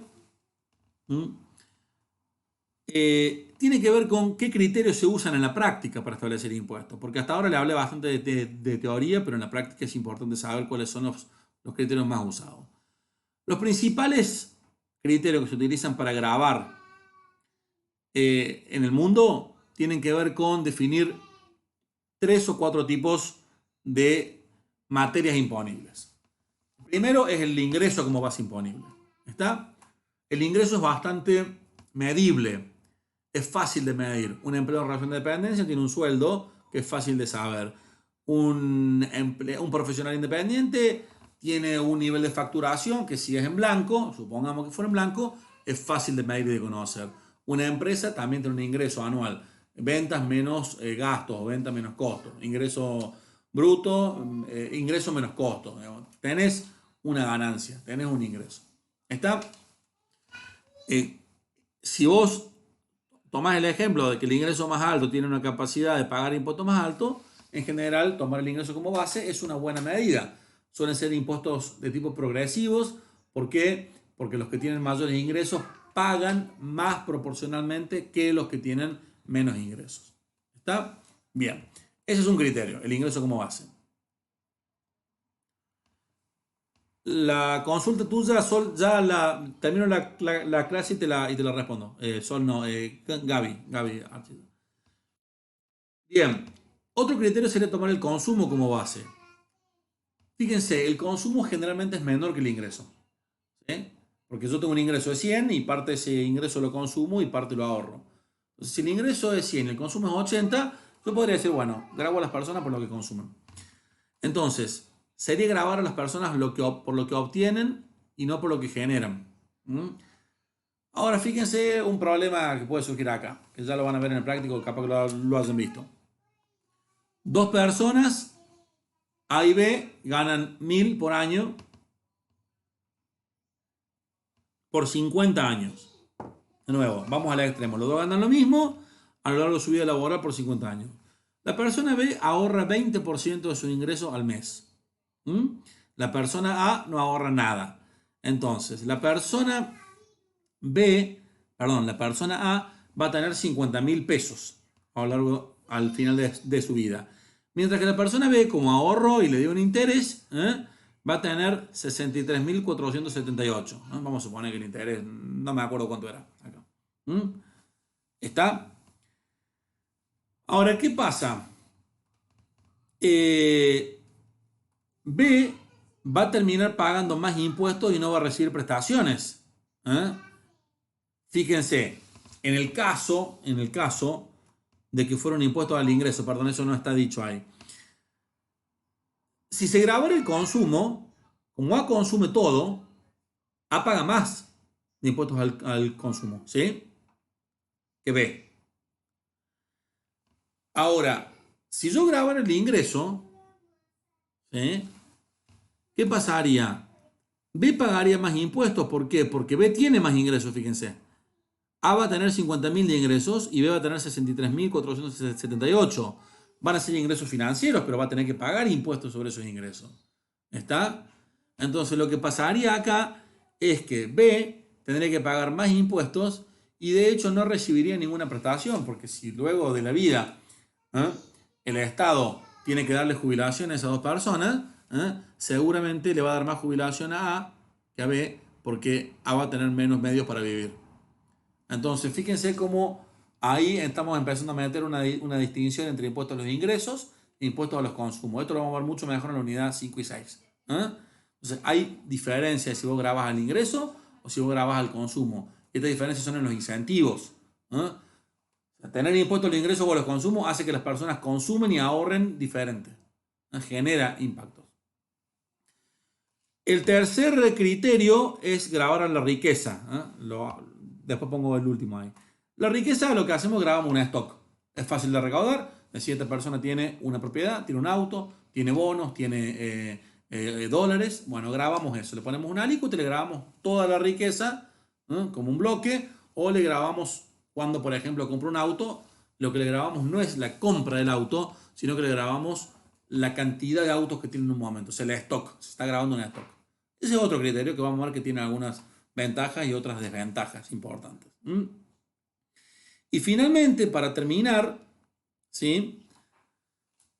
Hay algunos sistemas teóricos, esto es teórico porque no se aplica en la práctica, que en realidad lo que dicen es no, habría que grabar el ingreso percibido a lo largo de toda la vida y que no fuera una especie de ingreso a las ganancias anual, sino que fuera un ingreso a las ganancias de toda la vida. O sea, se pueden imaginar, esto sería imposible de hacer, pero en este caso, si se grabara el ingreso percibido a lo largo de toda la vida, grabar el ingreso o el consumo daría exactamente igual. ¿Por qué? Porque a lo largo de la vida las personas ganan ingresos y van consumiendo diferentes momentos de ese ingreso a lo largo de la vida, pero al final el ingreso tiene que ser, el total del ingreso tiene que ser el total del consumo, suponiendo que las personas no dejan herencias, ¿está? No dejan ahorros. Digamos, todo lo que gano en la vida, al final me lo consumo. Entonces, lo que vos pagaste de impuesto al ingreso y impuesto al consumo debería ser igual. En ese caso, y solamente en ese caso, el ingreso, los impuestos al ingreso y el impuesto al consumo son exactamente iguales. Pero como este caso no funciona en la práctica porque es imposible de hacerlo, si vos dependes de impuestos a los ingresos e impuestos a los consumos, vas a tener resultados diferentes sobre los incentivos de las personas. Bueno, con esto cierro, ¿sí?, la clase de hoy. Respondo a la pregunta que me hacía Gaby Archilla. ¿Puede haber equidad vertical si los impuestos son regresivos? No, en general no, porque, digamos, si todos los impuestos son regresivos en la economía, no, porque básicamente lo que va a tener es que, o sea, la definición de impuestos regresivos, como la han visto en el práctico, recuerden que a medida que gano más, pago menos impuestos en proporción de mis ingresos. ¿Sí? Entonces, la equidad vertical dice que a medida que gano más, debería pagar más. Ahora, fíjense que la equidad vertical no habla de que debería pagar cuánto más. La equidad vertical lo único que me dice, el criterio es que alguien que está en mejor capacidad económica debe pagar más. ¿Sí? No necesariamente la equidad vertical me habla de progresividad. ¿Está? Eso es lo que quiero decirte. Puede haber equidad vertical y que el sistema sea proporcional. ¿Sí? E incluso de que haya equidad vertical, estoy pensando, y de que sí, puede que haya equidad vertical con impuestos regresivos. Sí, tu pregunta la estoy pensando bien. ¿Por qué?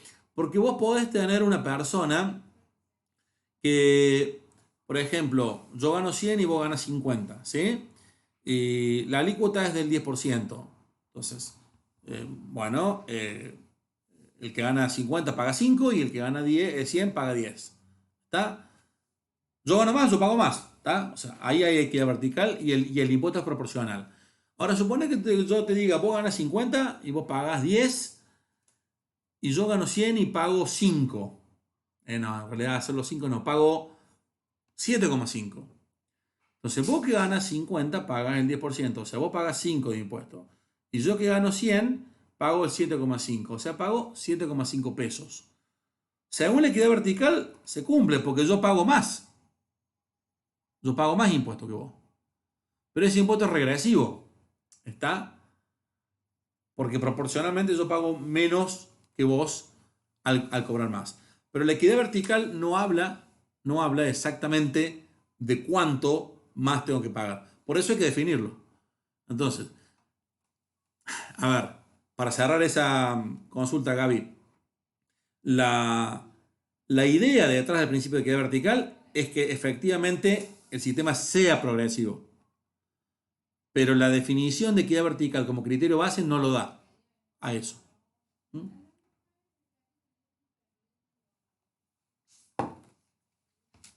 Bien. A ver, leo ahí. Sí, sí, si no especifica páginas va todo el capítulo, ¿sí? Léanlo todo. De todos modos, siempre sepan de que, eh, digamos, cuando yo evalúo en general, lo que hago hincapié es en los temas que desarrollé en clase. Es decir, si hay un tema que está en el libro de Steele y que ustedes lo encuentran totalmente extraño y que no lo he desarrollado, al menos con algún tipo de connotación o que no lo he trabajado, no es un tema que va a ser preguntado específicamente en el parcial. Ustedes lo podrán leer y para complementar su análisis o su conocimiento, pero no va a haber una pregunta específica sobre ese tema. ¿Tá?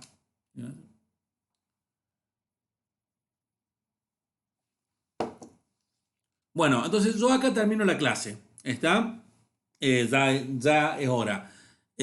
Déjenme un segundito que voy a buscar el celular y vemos si nos quedamos un ratito en la consulta o no. Ahí estoy viniendo.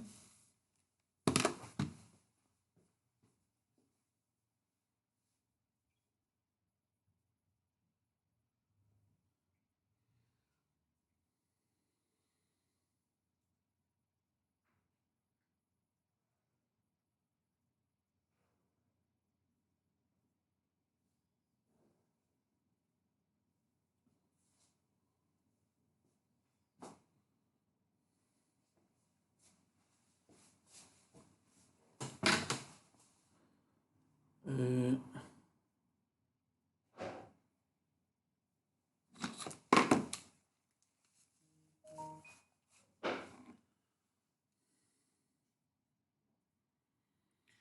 bien. Eh, Dame un segundo.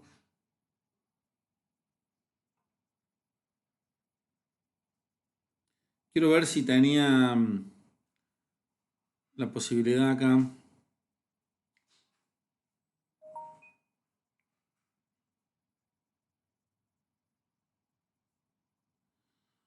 Bueno,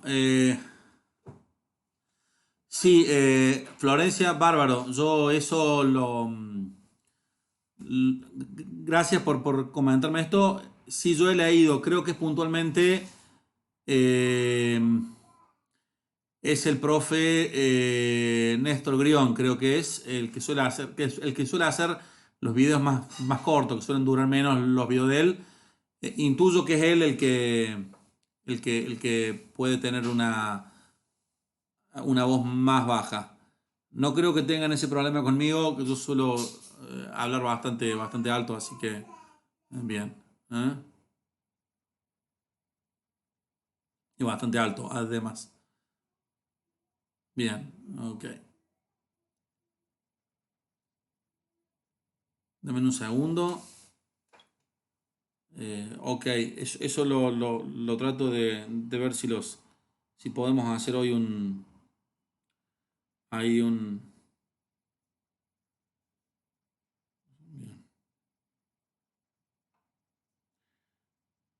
Bueno. Eh,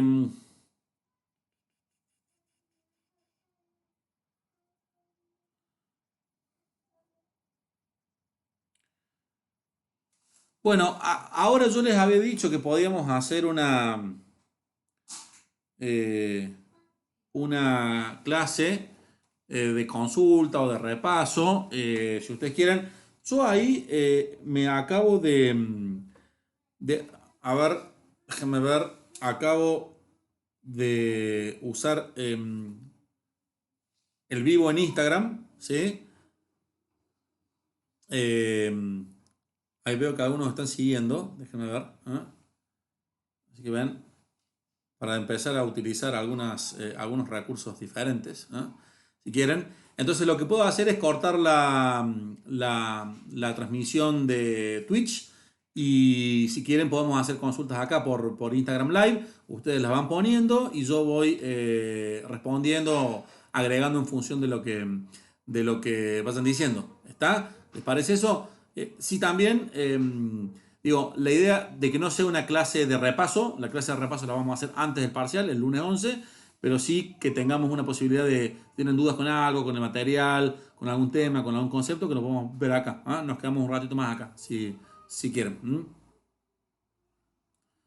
El Insta, ahí les pongo. Déjenme ver, finanzas.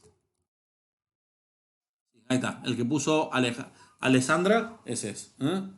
Entonces, ¿les parece bien? Entonces yo corto la transmisión de acá, de OBS y Twitch, y la seguimos por Instagram vivo. Así separamos la transmisión de la clase de consulta. Ok, hasta luego a todos. Los que se quieran quedar, insisto, en la clase de consulta para preguntar algunos temas, se unen al Instagram. Bueno, chao chicos y chicas, nos vemos.